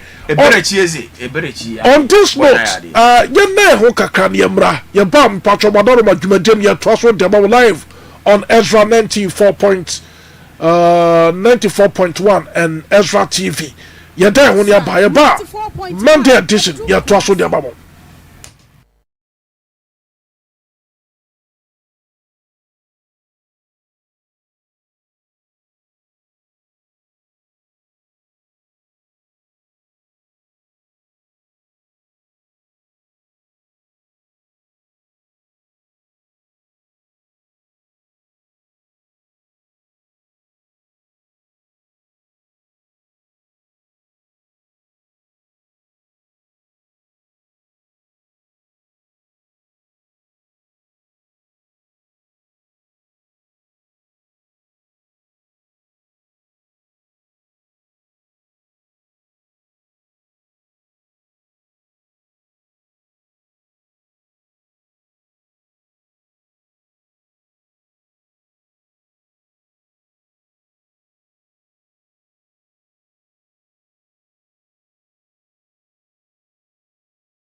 Introducing Betway's Bet Influencer, a groundbreaking feature where you can make money by just sharing codes. He just needs to share his codes and make money. The more his codes are used, the more money he makes. Oh yes, so what are you waiting for? Anyone can be a bet influencer. Share your codes and make money. Bet Influencer, another world first from Betway. This advert has been approved by the Gaming.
Four minutes after 4. Judah Koto from Paul answer say on the system no details. Eba na Alex Koto no part say okay. What they want to ask you question. Jude say biaba call. Oh nyame aba. Alex Koto na sanso opekasa no. Ah, your ball match ni wie ya no abekasa. Aso opekasa no. Oh yeah, I dey know you know. Oh yeah, my rofis no. What the rofis no ton tankuru amuso nimu a. Unim the amount for clients is all ba kotoko match nkwa no beka ho ase. Ai oh yeah, at the rofis no ato tankuru am. Ada kotoko nkwa ni team. Yankwa ni man. Abo so na ngoma so nti obende abusiafo yenkona yemfa kakramra ena yemre ni sa enti poji no odro yemo ne quick na fei yenko anim na yensori so na dwumadie no yaka no enso enti me nto aso na me hyase ɛde free CK Akono aso ye unse enano enche ena opanini wura mu a ono ekokọ fa Kenya omo Premier League side the friends go mahia na okoye no obo adwuma pa me na okasai the coach of the month of October go mahia coach your friend says CK Akono ono ena Kenya Premier League for them penning for and so atimi diama on two screens ne so a you ma present a check of 75,000 shillings and other equipments and so from Sports Pesa and amodiama no say league no Sports Pesa for and a sponsor enti omama no 75,000 shillings and we Kenya sikamu say oba Ghana nka Ghana cedis no omodia ne shillings na o convert ba Ghana cedis 6,387.6 Ghana cedis and no any scar openi no saka na kroma no na coach of the month no say ne de momu obon say standing fan ne ade bi ne krekra mu and also air the 20 sika kono wakwaje coach of the month of October ediama goma here ewo Kenya Premier League num ma yenko Black Queens na yenko din komo ese die countdown no egusu a ekos nyame adoma 2nd December o St Mary's Stadium Southampton UK eho na Ghana Black Queens and afe the 3 Lioness of England and so edebe boani na me pacho coach Nidin any Kim Last Jokerin wano enso edene squad ono so edebe kwa kopiemu ewo sa game na seno ababe tudwa na squad na down screens na so no join EZRA TV Ghana ewo Facebook na fe EZRA television ewo screens na so mabawa omoni England foreign kosia kan no eye Conlan Deep Cynthia wano eye goalkeeper sanso ena Carrie McCarthy afi amenyeku omo na eye goalkeeper safe Benedict Simon wano ababe ho Josephine Bonsuba ono so ka ho bia baba wa ni din ene comfort yeboa na se John Boyno no Ernestina Bambila Portia Boachi Anastasia Echa Susan Amadria Luisa Aniwa Grace Asantewa Mizaya Nancy Amo Jennifer Kujo Evelyn Bedu Chantal Boy Loka the darling girl no and afia baba wa ni din ene Stella Nyamiche Alice Kusi and afe Princess Malfo Nina Noshi Doris Boadua Mary Amponsa Sugar and afe Priscilla Adubia and Abigail Kofi Kim Wemo Ayamabawa coach Fenese Kim Last and so abo mudia wadiomo Echo London UK na afio mo so akwakosia kan and so ediatia England maba no ntia no ediatia na ukopiemu ewo the Ghana Football Association amo business development manager maami ani din ene Janice Odonko edi nsama tudwa ahead of the game Ghana and England ekwa akobono yentie nsama maame no and so akanfa game no. Women's football is a credit, and the GFA is ready to partner with every organization that believes in gender equality and empowerment through sports. To corporate Ghana, invest. The women's game is a growth market because when brands step up, the game levels up. To the media, visibility drives value. And to the fans, keep your cheers coming. Your cheers complete the circle. Fill the stands, share the stories, and fuel the movement. When we back our women, Ghana rises. This match is more than England versus Ghana. It is the GFA extending an invitation to set stakeholders to support the development of women's football. That we are ready to invest. Okay, enti osi GFA no ready say omo be invest na afia ma football no enso atimi akonkan ti game we no beyond just a friendly game signal na FA no send ama the corporate world omo wa bonten say ombeba be investment ma football mu na me pacho deputy UK High Commissioner to Ghana ni din Mr. Keith McMahon one also akasa on say game no eba na penifo hyewe no opani ne be kasa na some few weeks to the game no ma papa no aside in some about tudwa e dia fa game no say na hohoa hoa say Ghana ma no any England ma no enya akwanya amode sa game we e ba be hye so na no beboa ama man ni mienu enkuta hodie no enso atimi akosue pa be a great game. I mean, we've all seen how good the Black Queens are. You know, they've got great skills. You know, they're relentless in their pursuit of the ball. And we're playing against the European champions, the Lionesses, you know, who are tactically brilliant and fearless. So I think the combination of those two teams is going to make it an absolutely extraordinary match. And I know for the Black Queens, I think it will be something very different for them, because the UK now, the Lionesses, I think the last game that they played was over 60,000 people they played in front of. So at St Mary's, I think it's got a people. That's going to be a big match, I hope, for both teams. So I think it's going to be a really good match. There'll be a strong support there, and I'm really looking forward to the English Lionesses, the English supporters, seeing how good the Ghanaian ladies football. Okay, NT UK Deputy High Commissioner to Ghana, Mr. Kate McMahon, Ninsama, and also Eddie Atuja ahead of the game.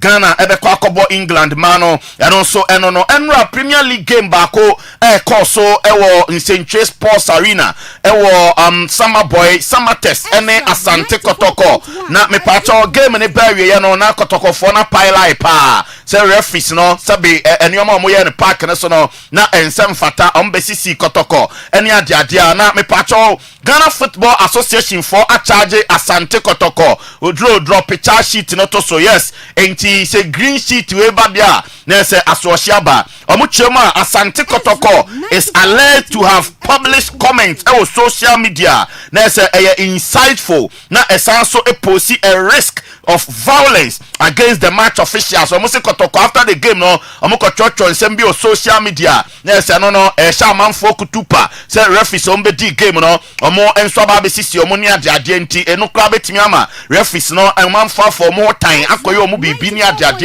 enti omo chema Kotoko up to Wednesday ukwade di animia omo emechire mu die ntia eni kwan se ya twe omo aso die ntia omo ni for ewo kwa adua ya dia bo mu no ntia no enso de tie sha no so se ukwada kro na no Kotoko clear na standing league game akwa eno so aka no de free ho eno Crossbay Wa Memorial Park ewo nyina se Basake Holy Stars eni Asante Kotoko 3 p.m. on Wednesday omo bowie obia enso boy 11 matches obia ni outstanding game bia enso be bia ntia no enso de tie na ye kasa game enra etodwe nam so ama yetimi ama Kotoko for charge no ipacho referees retired. Alex Cote were not a referees manager, and so the Ghana Football Association now on summer test penalty omojiya ekofan sem baya Kotoko for council pino referee manager no, and so the honsem about to chema na a good decision from the referees no there say penalty in there na clear nebom referees ni position and on a room rebia ema empanimfo na se class ni bi enso e complain se ugina ho na o histla na so bia o sam power hunu na unim de wo ka na mo mo tete ba bi na afi wa bom dia na se papa kra na amanfo be ka ho asem o se good decision na mom referees ni position no eno na very bad incident root mu say videos leba out no there were 2 incidents in the video. Okay, now the first incident no you can say Samate's attacker no was ahead of the opponent no was making every effort to either hold him or to challenge him or for whatever it is. What I say Shabebia incident ana attacker no ana yakano attacking face na static you could do penalty area no mo the last time I knew referees I didn't catch what say in the attacking phase anytime you are running, don't run behind the attack, get a diagonal. When you get the diagonal now, you are able to see in between the 2 players. It's say contact to be bar, and yet very easy for you to see it. In the first place, I think the referee position was wrong because he was running behind the attack. Abanisana the tripping be back and now contact be back. A very difficult so yeah, I'll fault the referee for his position. His position was wrong because your position would not give you. Yes, enti ose referee no onya good decision ebom ni position na wrong and no nebema obi a challenge say bia wo no kra wa hunu de oje ye no na onso atimi age na on Kotoko penalty claim Kotoko se pitami do akwa de ne to box num odro fa and also to so na referees manager say referees no omunya ade no correct decision na omanye penalty amfa makotoko no na a good decision every say defender no eyi ball ni fi wansa na player na to form na football contact game yenti Alex Cote incident they are defender now share green challenge Kotoko player now you can't be in the laws of the game itself who played the ball when they ball in the first place answer na ube can say where you foul and that player where committee an offense as I say this one who say player one and a ball so obi ball now say one more ball player now other form now or ball player no lady can ball no until what ball need fairly you have played the ball fairly now afterwards attack and top you committed an offense. You have won the ball in a fair manner. So instead of the guy say football is a game of contact. Yes, enti or say football no a game of contact. Defender no a clear ball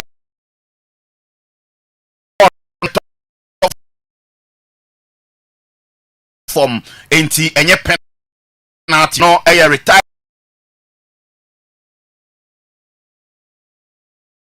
Football Association. Where you know say a few way there, we are there or bury 11 wonders. After 11 matches, or more just 3 points. And we need the umbury nanu ya. And a J Sapon coach, a coco boy, more that lamte, a Jaya Jumano. Now maybe catch your Saturday, and say after just 20 days, J Sapon I resign. I said coach, and so at the free 11 wonders. Now Openino adding Chiremua Badien Tipa. And Emano I resign just after 20 days at office.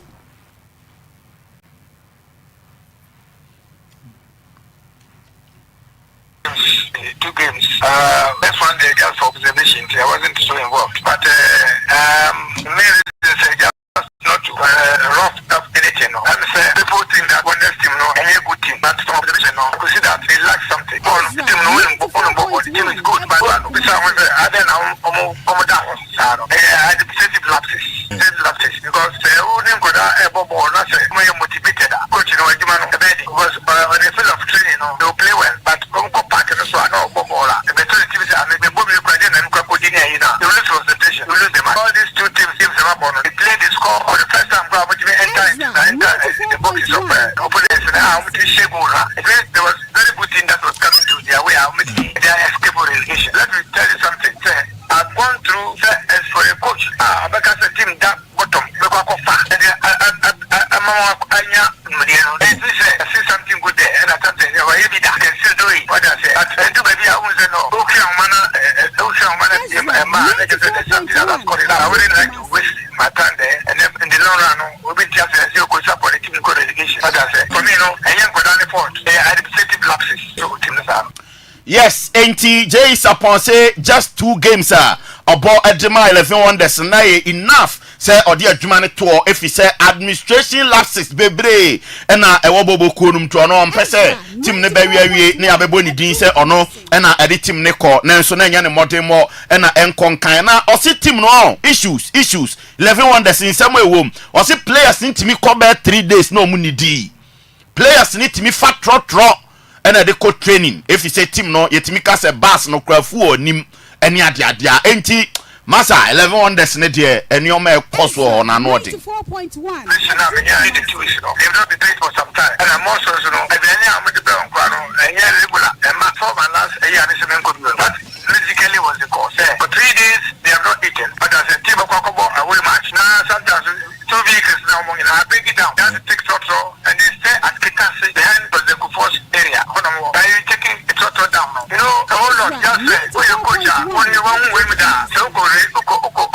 team the management must support you but I say so they don't and so let them support you so they but I don't go more they high because me who pay big man nobody spoke with me you know just say I get the answer their offers I get even them out so from experience I wouldn't go too far but that's it matches or so and lost so yes enti eno ye J Sapon no players no ye fire funu pan shan men football ye banku adwuma o enti se wa ni di na miensa obeda ya adwuma enti eni o ma ekoso e wo team num no ensem fata pa ye sorry na fei ade se yakwa koton ade kakra ba na chairman supporter bi wo wanchi won wo se enra referee no obedi young apostles ne has for no wabo ni dia na enche yebeti se referee bi awu Ghana na yes I referee no ba no o de me entie ni kitua bi na nkoton ade mra o se biane nya adwuma o team no ayi sa team no young apostles sikasa no no dia rum o so ndo supporter wa coach Eska ko pa supporter no nya ndo wa coach Eska no ko bodua no sikasa no o se referees ni be wu nya no nya o ya referees ayi o nko Everybody ni mbo na yamba bia kaba ko referee card no ba hwase yedi tim kase ti ba ba sa ba nu sa referee ba bi wa chimate no wa ya ba bonu dua sa referee sa wa ji sika bia wa ko wa nuru fie wona ne ba abaya janka enti referees na nra mo ko wanchi no za moje takusempo akapra ene ye ka be yi mato eno eye wanchi supporter na asema o kan shaba paint force and kan cho say wasi fie na wie na ye me paintima wa bibia no edana kwam ye be bana afia ba be adwuma ne kama enso atimiti ama ye interior painting, decorative painting, restoration painting and afia mo so mo de graffiato na ba na graffiato no eye say wa wo dan ho e wa wa enso adon don ho dan ni frofro ni ade no omo ebedi kan dia faso ansana amo de paint no so afaso na afia ofie no eno so agina ne na so ye pa yes into join e wo Facebook no so graffiato adwuma na eno mo ye no mo ye we ni wi a na afia mo twa paint correct pa na bibia enso atimi akonkan all kinds of painting no mo ye residential, commercial and industrial ni na no Inshaba painting works quality and affordable prices enti no ope mo a komeduma kumase eho ena Inshaba painting wo frɛ 0554 818900 and 0543 658 290 na uni Inshaba phone komafi grow fine obe grow fine we mojadra ye nyare ansan ya nom me pacha opese o hye wa wie untimi ni di obe didi kama abra wa bo grow fine wa yare afi na ho to bo grow fine ni bia ma no bo so me so a na se amanfo de madane calendar na afi otiama untimi nkomantem me pacha e grow fine na ebe boa menstrual disorders na betuni na se kama enso etimi dia ma ya dwuma kra bi na wa bra e grow fine we no ye nyare ansan se medical ka cho no enti ba bia to adro bia Food and Drugs Authority o ma stamp so nti obenya bi ho na o committee eba keleti amrom ene smart eba e wo boase ho no na obenya dodo 2% ni grow fine panifo di nkoma na wafre 0244 596 532 0244 596 532 na oni grow fine for enso entiweni nkomo afei ngosra second hand clothing ese wa uton fosu no mo amuton fosu no ope fosu a ubetwa na afi waton anya mfaso okra na afi wa brɛ se fosu e die emu ofe fosu a ubetimi agye na ode akɔ hange stores na afi abedwa no fosu a ebefi enso de ama yango second hand clothing me pacho odo ani bechem ewo asafo don cake omo ewo AMB enimu ha eho ena omo ewo nti obefre na onengo safo na di nkomo ewo 0243 265 956 ana 0541 481 889 na onengo second hand clothing for no and so intimiating nkomo odro blinks office na koye waduma okay but as the Judah Kotofin Pond the live on EZRA 94.1 FM and EZRA TV 30 minutes after 5 now go. Yes, darling. Hey. Now what to say? Krista do me hoye mfa. Bibi amo ko de. Na me adum na say. And na paminu wo show the yempon. Yeah, papa. Yeah, some invited her Bamisa and Castles. Again. A drawway, your friend say. Again. Now some wouldn't be a yell time. He uses sim. More fire. I want to piano. Huh? He uses mama what to me at to a giant. She on sign up running. Menyanako that TV. Okay, you didn't come on. It's your first say. SMS Vital Herbal Mixture and a capsules again. To say a Dupano, Dr. James Amwa, a diaba. Wodi nubna ene hahama ahye ne mano de bia ya ka cho se koto agan ade bia fa ya wo ho sisi ya de aju ni padua na boso oto agan ne bi na wono ma ebetu ase e de afri ho oji nsuo no na de to pae na ka ho na fei waje ye pre-care natural powder no enso e de aka ho ebeboa etu ya wo bia wo sisim eno nti ama wachi bramu no ni padua ne nyina ya wo ya no etu ase ama ho ato kwana koto agan okwa so to Semens Vital Herbal Mixture ene capsules no age pre-care natural powder no e de aka ho wadwuma obaya ne se woto aduro ni bi wie ya numbers me de ba betudwa na wa frey ofrey a na wa cheche wo ha ni ma trey na so che kwan a obefa so benom aduro ni numbers no 0244 718 557 0244 718 557 and answer 0241 604 702 0241 604 702 sisi yadia ama yenwanu mema bebre se ma ba da brijo be ma obekọ edwuma kobra bedru edwuma beba fie usisi ya wo ya ma entini ni dimi ntuantini so yeni ko nse ni paduane de sisi ni kura ni paduane nyina enti se moja no betumi adiefu sane ama wade no moja na sane akoma mamo ye den ama otumi abo adwuma me pa cha okoto agan Semens Vital Herbal Mixture ene capsules uses mama man nyina de free ho ama tissues no wo se pompe ko wade ni mu no etumi apompe akokama ama so ko gina senani mu a wa gina mema nyina nemu ama bibia so aye kama mema ne titiru oto adroni bi wi amese frey brotherhood code bi ho a ye besan abie so dia ma wa beba wakosi agan no ama fe ye ni je enso abafie ebia na won so de no oto asentire no ena ya na wote se eja wan kasa wo mobu ha ne to honam na kasa anasa ne hip lata so ena ya na eye wo ya ne nyina eye yaw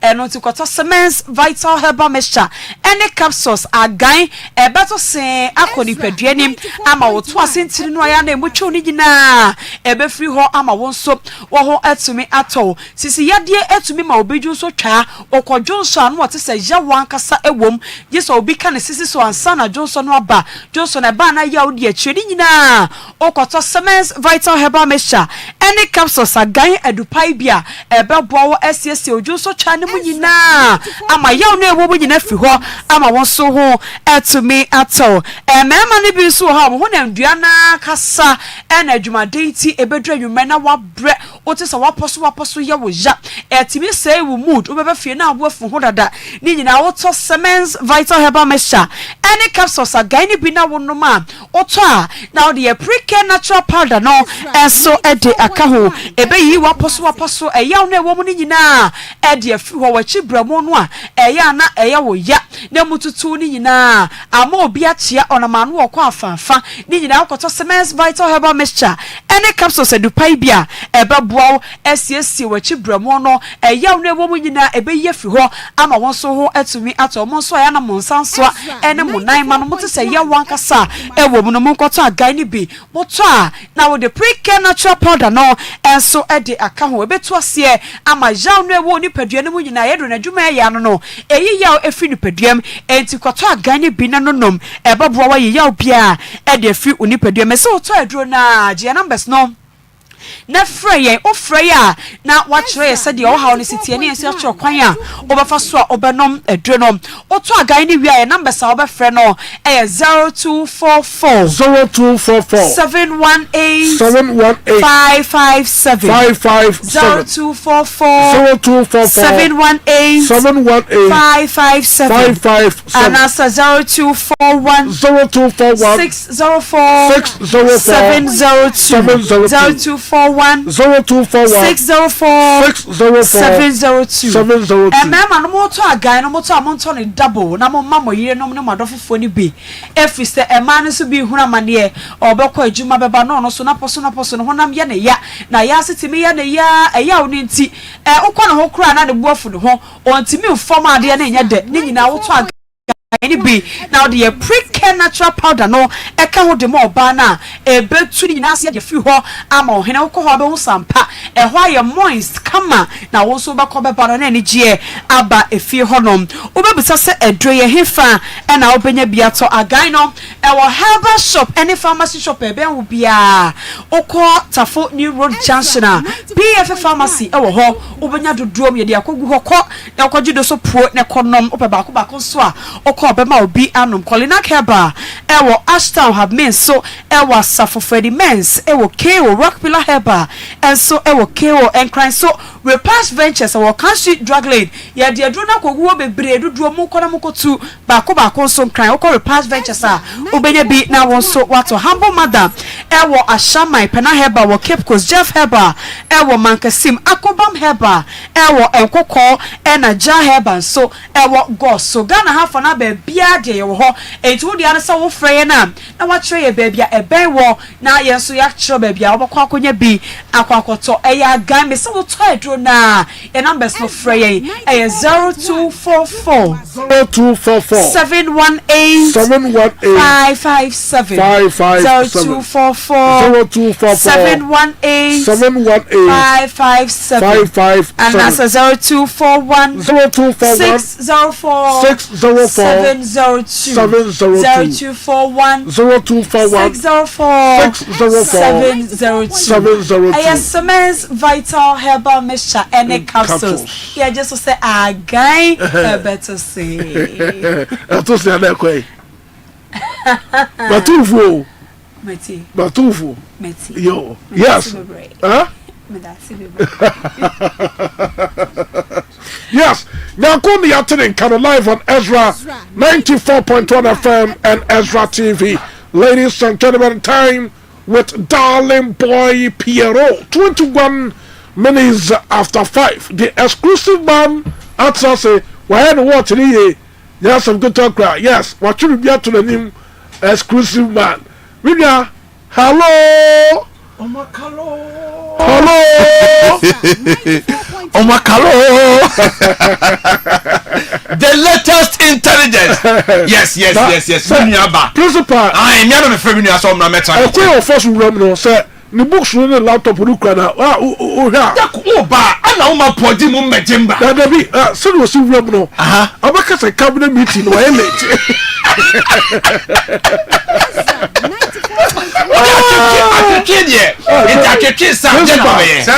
Principal, it's more good to just meet here. And down from there. Was you really show more battery? The permission. Oh, that I do not get our experience. Yes.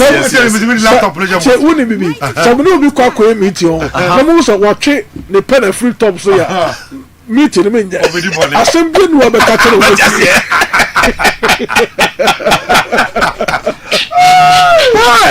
Okay, darling boy Pierrot. Let us. And the number 7 no principal ya DB. Also Algeria. EZRA. Yes, omodem ponche. Inwan e Spain. Na enipa miensa akose inwan tade. Oh, afra omo a last week. Me the picture na send you. Last week na. Hey. Onu say onu kwa mfa so ti wo mo. Say inwan gu ka mu sa no. Na EZRA 94. Omo immigration for no hwe adnam da bi. Ade de. Enti o say Algeria nwan omo nsu me. Omo so omo. Omo say. Omo so be. Enti best man. Atasa. And omo say dabi munyo ngu form. Odo me the picture na send o fa to so dia. Me dey latest ni mu nko bo. You omo go form. And therefore Algeria no one who say enyan no omo wo ye fi. Won fa hu nko bole e fi. Algeria no ni. Pierrot, you need bra yanko ya de yanko. Omo say ai. Enyan be ni. Yanko ya de. Others. Enipa bobo wa kola apoji. On so wasi we dey fa boa no birthday ba ko bi. Okay. Be say metinity. Mo fa to so. Na yes. Yes. Oyoba. Oi! Happy birthday. Eko diama eye rejoice. Yes, rejoice. Happy birthday. E diama oba pa rejoice. Na Poji a ono ye EZRA sports producer. Ese owo awuda papa nyankopon nye okese na onye wakoma so ade emfama wo we Poji standard sa Sunday Obani. Body only about now say. But Momeko, I'm very well called Radio the Dimu. Hey, body we are koda. Yanko. Exclusive Yanko. Let us me da se pa. Na poju oba don se o secure o convert by dollars ehun ska o yede oje. Sadama for what you say. I had a setting records no straight. Yeah. Na enra Kamara ekwache penalty. And the fear house near can say Kamara e be friend the national team. It's your friend na am say dabi. Mame ko secretariat. Na men ko check Kamara ne contract. Sika sign no oje. Na month very potty.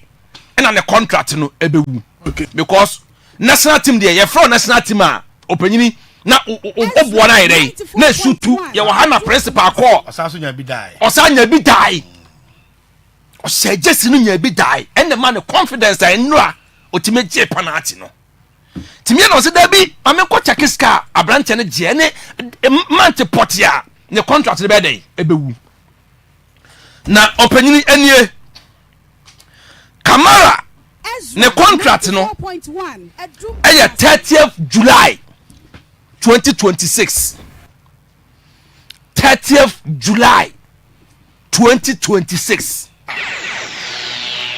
that any nyan share 2026 2027 season ni nyan share and I believe abeboa I think the best start August September and the best start into 30th July 2026 nano mebeka say samba onaje 12,000 na 12,000 no your man enticement 12,000 yes 12,000 Ghana cedis your man 8,000 na you take 4,000 and the man 48,000 na month bia no your man 8,000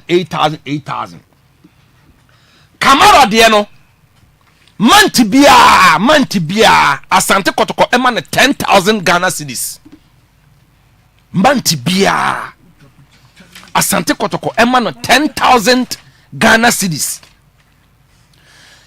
osawie no ye ma no 50,000 Ghana cedis enti wo so odo no aje kese kakra se Samba Onel yes na onim enipa obetimi a convince Kamara ama Kamara I extending the contract says kada ya nipo obetimi a convince no na why extending the contract eya kotoko team manager Amos Frimpong na no principal be na birthday wa Olomo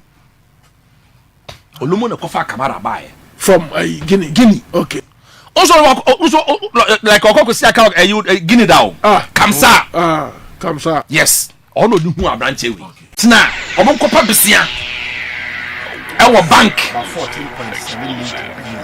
14.8 billion yes 14.8 billion old cedis and yemfan kipu Pitamidu Samba Onel and a Kamara and a Joseph Abro bedase asante kotoko ama Samba Onel improved contracts na makohu improved yes okay at 10 yeah currently a woman okay onim kotoko ama Samba contract omono na kasa say okay your man 8 na your person extended 2 years at the mount na your person month be 8 no your person amount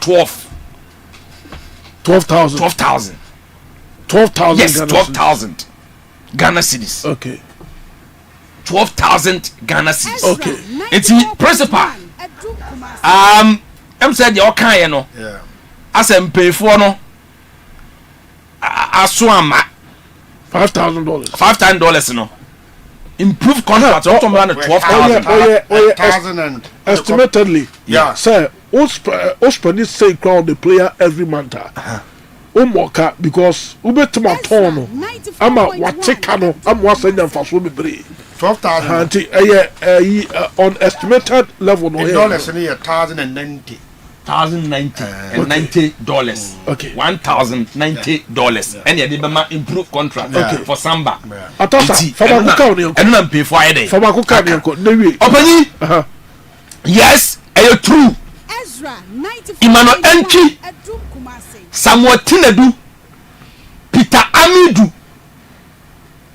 Omakate ko to companion for say.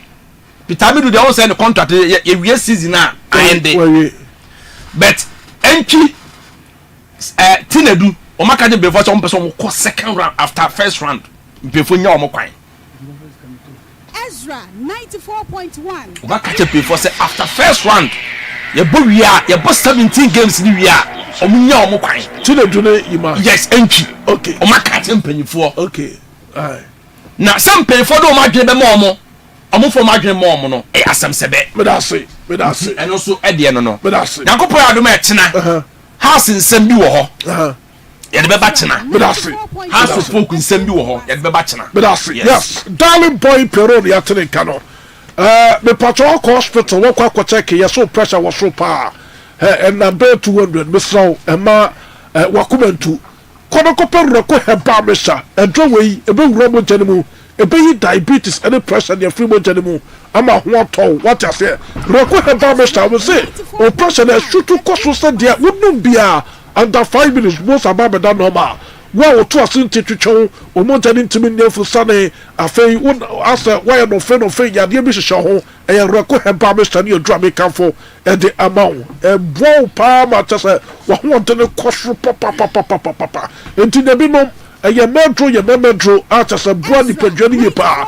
be mi ato odro bia no on sabe ka wo de e crossing edro no e crossing doctor na dia ba 0244 4700670244 470067 ya homa beto ma fra reko heba Mr. na for nem perifo eso etimi enti komo principal abane adache ni ho yenkwe Father Wazi wo Afisco yeah my chair Father Wazi our Afisco sisi a ohwe show no quick issues A2 enti wada ma se me cut time no a tiame na so me main issue there we quick issue opening you see why I discussed say Kotoko and making a payment na on sign Samba or no and the other 3 players no I made an argument and the argument was that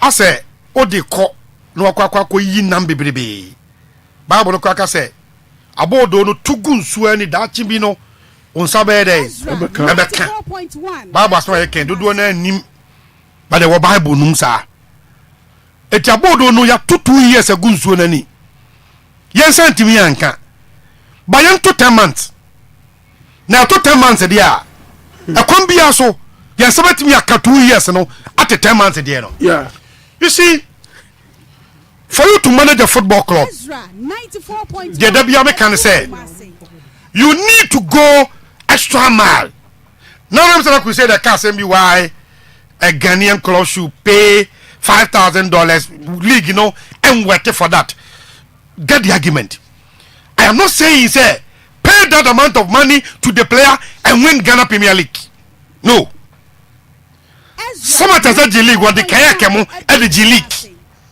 baby go stars at the first day and then Frank Kamankwamo Alex Somo the G League abelo ni sambo nemo on says it here so for a team in Ghana so winning the Ghana Premier League and average players can win the Ghana Premier League I'm not saying that the American say everybody you just got it but on the public who buying now that we are tono near the nyeska argument no notwithstanding Ghana Premier League and worth $5,000 for a player for the NATO chain. The argument is that pay that amount of money to sign the player not tono.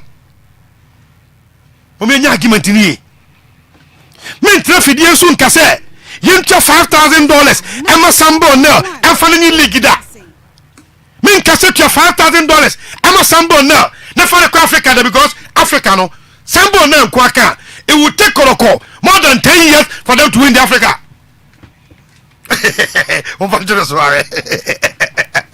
Ruby da we chapa. Won capture them. You see, it would take them 10 years for them to win Africa. And see, said the Benya boys and I say Mukwala call team there nyare. Now you person who say umbrella. I can money my boy in the team. What when you say 2 years no eswa obako for free. Okay.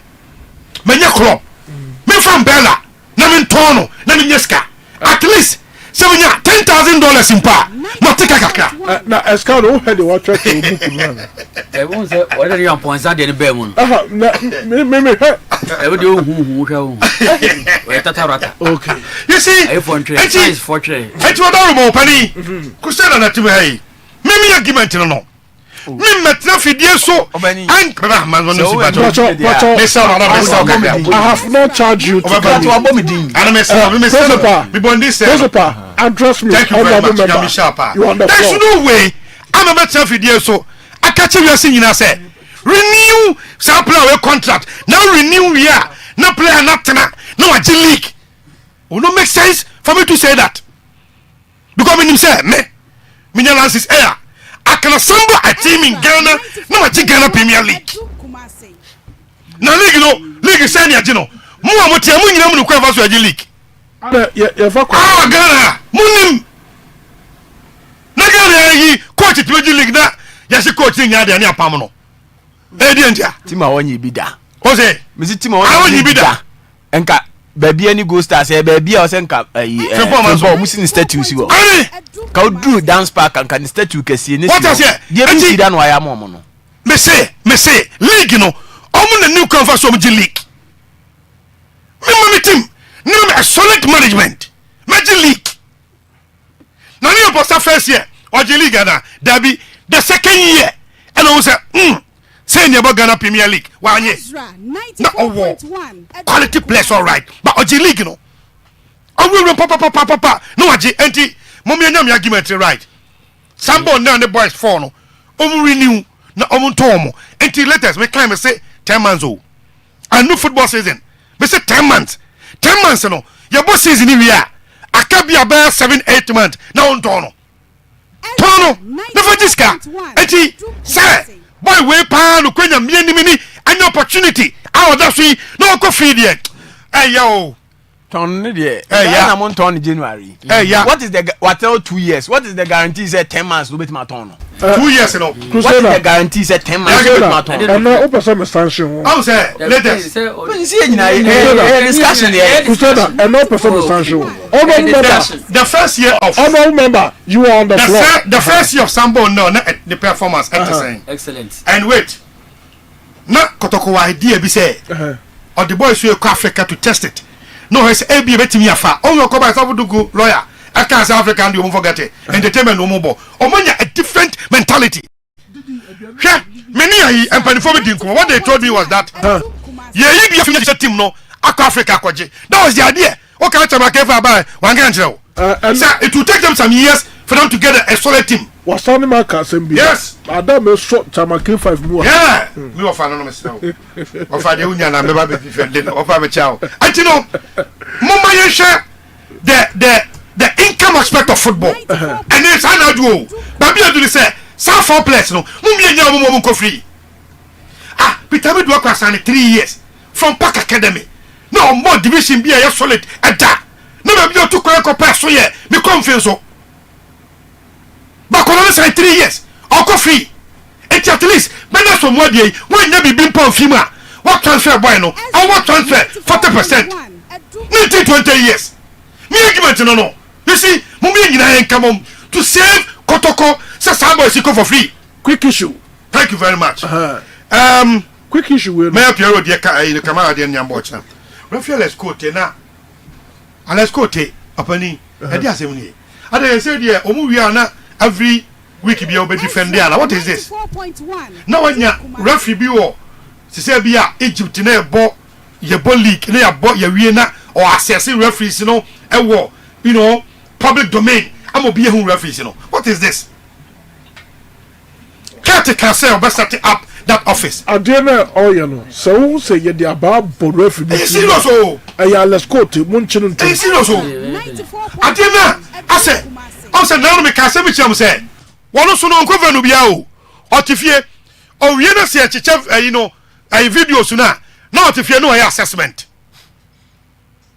anko bi onko oni match no bet match en hu mienu no wa oni ya wanko bi oni match ready ya wanko ba bia enti otifie na woto sa ya na no kotokodi esu ama otifie enti oni video ni bi no start so no ya assessment sa edu ba bia ho on say pole nyankopon fa na kra nsi ye extate e will load note ya hu ni ye ano bi won se kai ku no ade na let's go ta start no mam ye hwe ni yan ka no emprempren na wa nya sa ade no a e dangerous o ya boge ma wie we nya penalty no wa check what is this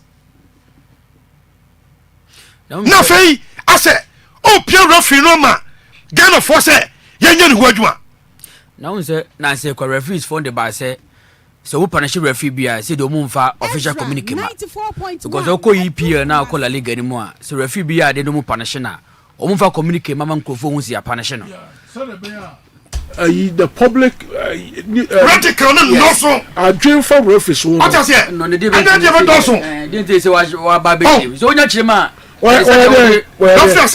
assessor no referees manager our GF yes how office no na head GF referees manager I don't know let's go to almost every game is it the aka you ever say about 10 na assessment na so okotoko ade said ni me no ko na videos ba no want to be kasa madvenu bia no efe cameraman eko the unse mostly the ma oba discuss here no say unse be wie na be talking point for be hu pa week because unse bia fan say be no go stars e boy aduana dreams in it why all blacks ma ko na bia videos betimi akọ viral but kotokone has there BBC ya de be chine na ba bia and say referee ni pa say adwunu we say no afa de ni pa boni ni say unu de ntia be de way de sanity you born 9 matches a week now what to near you say just one game nkwana be I don't fine that will be an another option for the idea but we can tell say baby o don si wa me no ka say league aye bo say here you try referee sika akosi week 4 from week 5 to week 11 and no boy you try referee sika these are some of the things I say who are the score you fight for the referees this season me say you try from week 1 to week 4 every 5 course week 10 you try tell you hunie 2024-2025 season me no ka say about 10 matches our referees ready akam abuntu aye EZRA last season 10 matches don't forget that GFA is owing referees allowance for the previous season 2024-2025 that Premier League left with 10 weeks Division 1 10 weeks MTN FA Cup have not paid any both male and female referees even though both Coloco and Gold Stars fine media so 10 Premier League 10 Division 1 they are remember that they also own the outstanding old debt from 2014 to 2019 and 2019 some of the retired referees are even dead never got their debt paid to them 94.1 where you are there and you deadly now you are ramming I was on a court and then I'm no can say and I did also here I also can was him near you can hear me Ghana Football Association and the referee bika who one you sika okay that was a quick issue although the mission apart for you to remind me on a day I'm a dear man say me mama and then me say a ponder about this thing sir it's quick issue you need to do ho because there were two quick issues and no whichever do was quick issue by I just say good idea now you watch here Screen so. Quick issue. I'll be a tab. What does it Two minutes. Say two back. What's here now? First one. First one. Principal, when me tea into so yeah, mama, no. You say that. Enra. Kotoko media team no control debut or Facebook on social media. I just want us to and some of their Kotoko no. But say who say I merited that statement now and penny for the show na. Let us my first one. First the Kotoko na the toast. They are the toast one. First one. Good.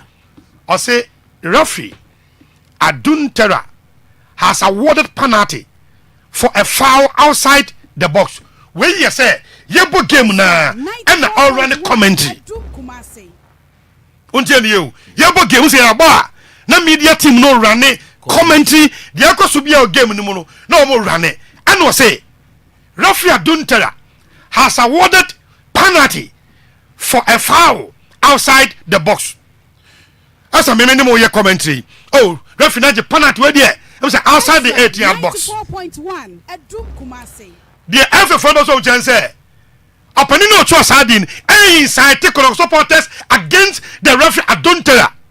Now, in Tanzania, you do Romame. I say the Ghana Premier League Regulation 2019 Article confirm you 34-6D. EZRA 34-6D. Commit any offensive act, not provided for above, or make any offensive statement, either verbally or in writing, or is responsible for any conduct or any matter which is in the opinion of the association. Okay? Urgently, insulting or improper behavior are likely to bring the game into disrepute. So statement now, boy, no choy no. And that's what we try to ono. Are you offensive ana? To me, you're offensive. You're offensive. Some me recommend them say they outside the ATM but you're offensive. EZRA 94.1. Only maybe. Ebasa cleaning the minds of the people so referee will be beat here koto. Until uno as obi a won try there to social media. Ebeko untimi delete no or say meba yes obi ani boss wa we untimi we the obo wa fall e dey fi neko tie or say ref now want the penalty outside the penalty box e fi neko yi e dey tie kotoko let us nti my submission e fi neko yi every phone be charge teams papa we ndo am charge I'm telling you e fi neko yi charge teams papa and you will monitor the social media platforms of these clubs. Okay. You monitor it. But league you know anyhow I say Atenisia the Pebia near tum let us intelligent. My country say Paul Diano na kakao but when you boom when we bear a bit where you kakao na you boom me cannot show more. Thank you very much. ABC. Our traverso. More fire. Man channel. Okay. And can't we are saying you say me metia Yankopon to me na basano near the yeduma. More fire. More fire. Say that. Okay. Escado Bamincho. Well, Odo for penalty to sumame about the Kotokotwe. Any far on. No buza question said. Now penalty outside the 18-yard box and outside the 18-yard. Any video ni na ye outside the penalty box ana. And I said outside the penalty box. Video ni dia to so no. Okay. Other second. Yeah. So it's a wash penalty now. Then the clear said the FA for the you must charge no. Obu deserve say also charge commands. Obu deserve. Yes. Because one say I didn't a chance free baby na ko baby. 94.1. One say Kotoko ball the last Ghana Premier League Kotoko ball home. Young Apostles. After the game we become a brace Kotoko penalty no munye penalty. ABC a penalty ABC penalty. And the Kotoko so kwa away to Samatex. And the Kotoko so nya penalty. Yenya penalty Kotoko. A penalty and a penalty and yes.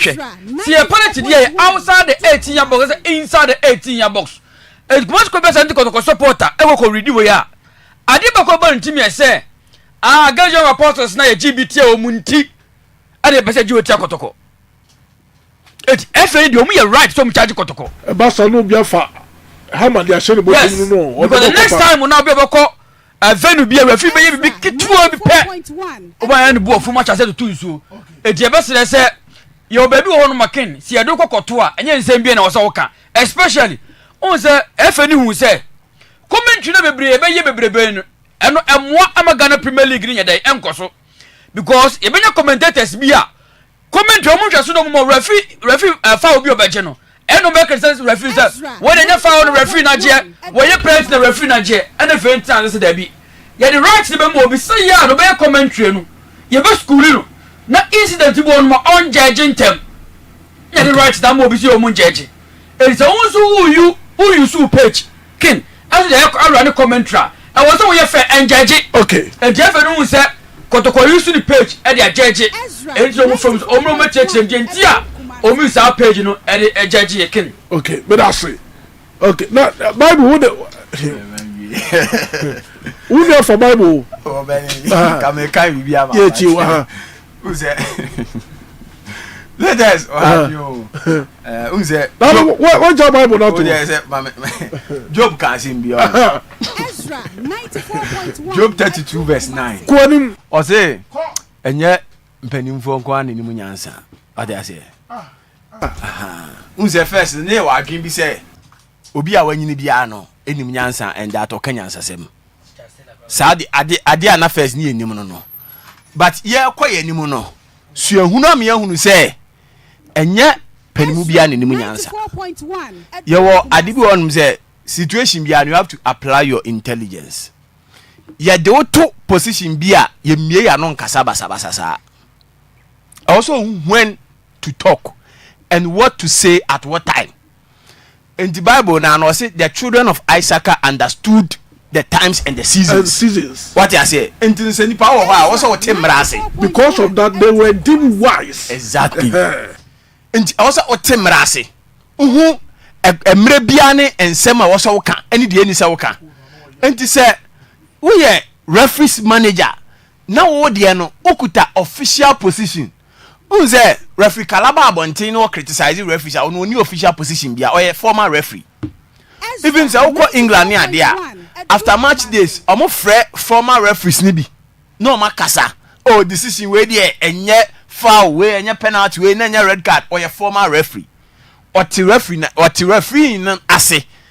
But one I did Jumedia show on Sunday. I was a neutral arbiter. And didn't quite say wono obata radio so kasa te say de memeti a me kasa no memedwuma no ba wo de referees ni nyina no omo hye wase wo na wo say wo ye dey wo kire omo kwan a wo so omo fa so edi dwuma nti say oba abontin na be kasa say de Alex Cote eye na opening emwa he needs to learn onhu adwuma na oye no nti ase no onhu say ya di dwuma de hye won say the jawa na de asoa. Okay, you have to protect the referees but that be how do omo ba beto say the how do omo ba public domain but league ya ye boy Liga, your penalty made in Samra boy. Penalty made in Wanchi. Who's that Wanchi? So young apostle nya penalty. Yanye, Kotoko nya penalty wo. Samates yanye. But a kotia money yaji. Sell league way. You have $5,000 my player. Okay, but 10 months as na principal cano. Players not na Kroman 2 years. Your players almost signed 3 years. Or my boy 3 years ni na ko free. That lad more than 5 years for World Cup. Yantini Anton intisa o say 10 months now they ko tona 10 months ne beso ni asaba betina ya enu ko tua $5,000 ma player ba ko a eyesa wu twa to onum obi a contract wu a onu so pe enu abi onu so pe enu abi $5,000 ma players 3 okroma wu team ne begu. Okay, me da say you can't raise revenue. Yes, me da say uko ahunjo. Okay, Atinga Johnson. Yes, boss. Oh, China mo no. China mo. Almost so top fridge. Okay. Oh, top TV. Okay. O mama will discount about so 20%. There be Evandia asempa no. 20%. Oh, to sofa. Okay. And now say oh to mattress. Okay. And now pillows. Yes. And now bag any 2 coin. Nice. And now kettle. Okay. And now just any money does simple 20% of matter so oh na me sure it will fix up copy 8th of December okay kono kutu ade e China mall e ahojo Atenga Junction nice and you be 20% demo na we be 20% ewo okay na me antuma next month okay and I'm draw ne bawo eno the luckiest Africa eti chawaba no okay what I say star 72 star 712 hash yeah very Christmas star 712 hash okay na wo miaso a wo pese wo twama ho a mia 1 wo pese afidie ni twama wa mia 2 wo pese wo twama obi a mia 1 ana se mia 2 okay what I say wo pese wo twama ho a yes mia 1 wo pese afidie ni twama wa no se mia 1 wo pese wo twama obi a mia 2 nice ana wo pese afidie ni twama ni pakona no se mia 2 ewo what I say no wo twama ba no na wo dia sika na wo di try no you multiply by 500 hey eti na mi aduma hey next month na draw the parcel nice and we the luckiest Africa okay over Fesika choose your lucky numbers and you be the luckiest over logo opani akoma what to say say osun here boko you are doing a very good job in Ghana here more fire oh yeah juma more fire latest who go juma more fire latest intelligence ejuma no e mo Ghana I want you more fire you are doing a great job na na bochina EZRA 94.1 Chelsea forum omo ti bobo li bobo Chelsea uba ti bobo li bobo se usu o se usile o eda basa bebo be ti bobo li bobo da uba ti bobo li bobo ha na bochina udo mahu na basura match no pressure bia ento esu na me chewa de didi draw the doors didi nyam papa coach I beg your pardon the draw is too much yeah but do aso folk yeah but do no focus na be focus man but yeah but do too much hey 0558620300 0208340412 0558620300 obet my friend now do drink to Abba hello Kojo Poku what to say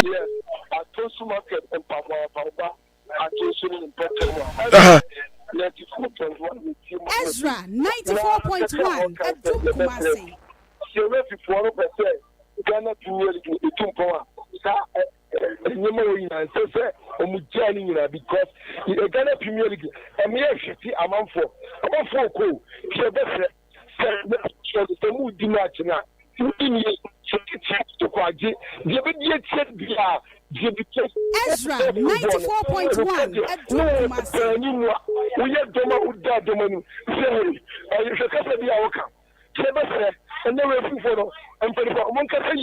94.1 okay yo me da se kono boku yan fo bi fro hello champion latest intelligent ba ko pe yes yan tia boss awo ko su kokotie su ya boss more fire oversize on keke o chetlam charo yeah na de tell say oba ko de ko se abade na endra ye boko to team na baso what atenda ko refi no ko fa ko ti kwa bi so robi o akoja one penalty na so injanka kamala so team save that penalty after so there is there hey you know them mo show is hey ya bre da no campaign na mo 94.1 at the money for him e try so there pass that to justify yeah that's so good evening hello but I didn't be a casa free party yet you but tell yourself cancer free okay jere yet you yo me da ma sin yet ma pa mo bo magana mai EZRA 94.1 you know retire in the no kano ono dia you know o kano ano o twasa bi ato ahwe yi a obema ball na ye bo no bi be kumbi kwa se poro dia ni be fie no nti asan ne ba on he ba bia no kweda na sana obeka aka on he ni yie penalty no se ko to konya bi wanji we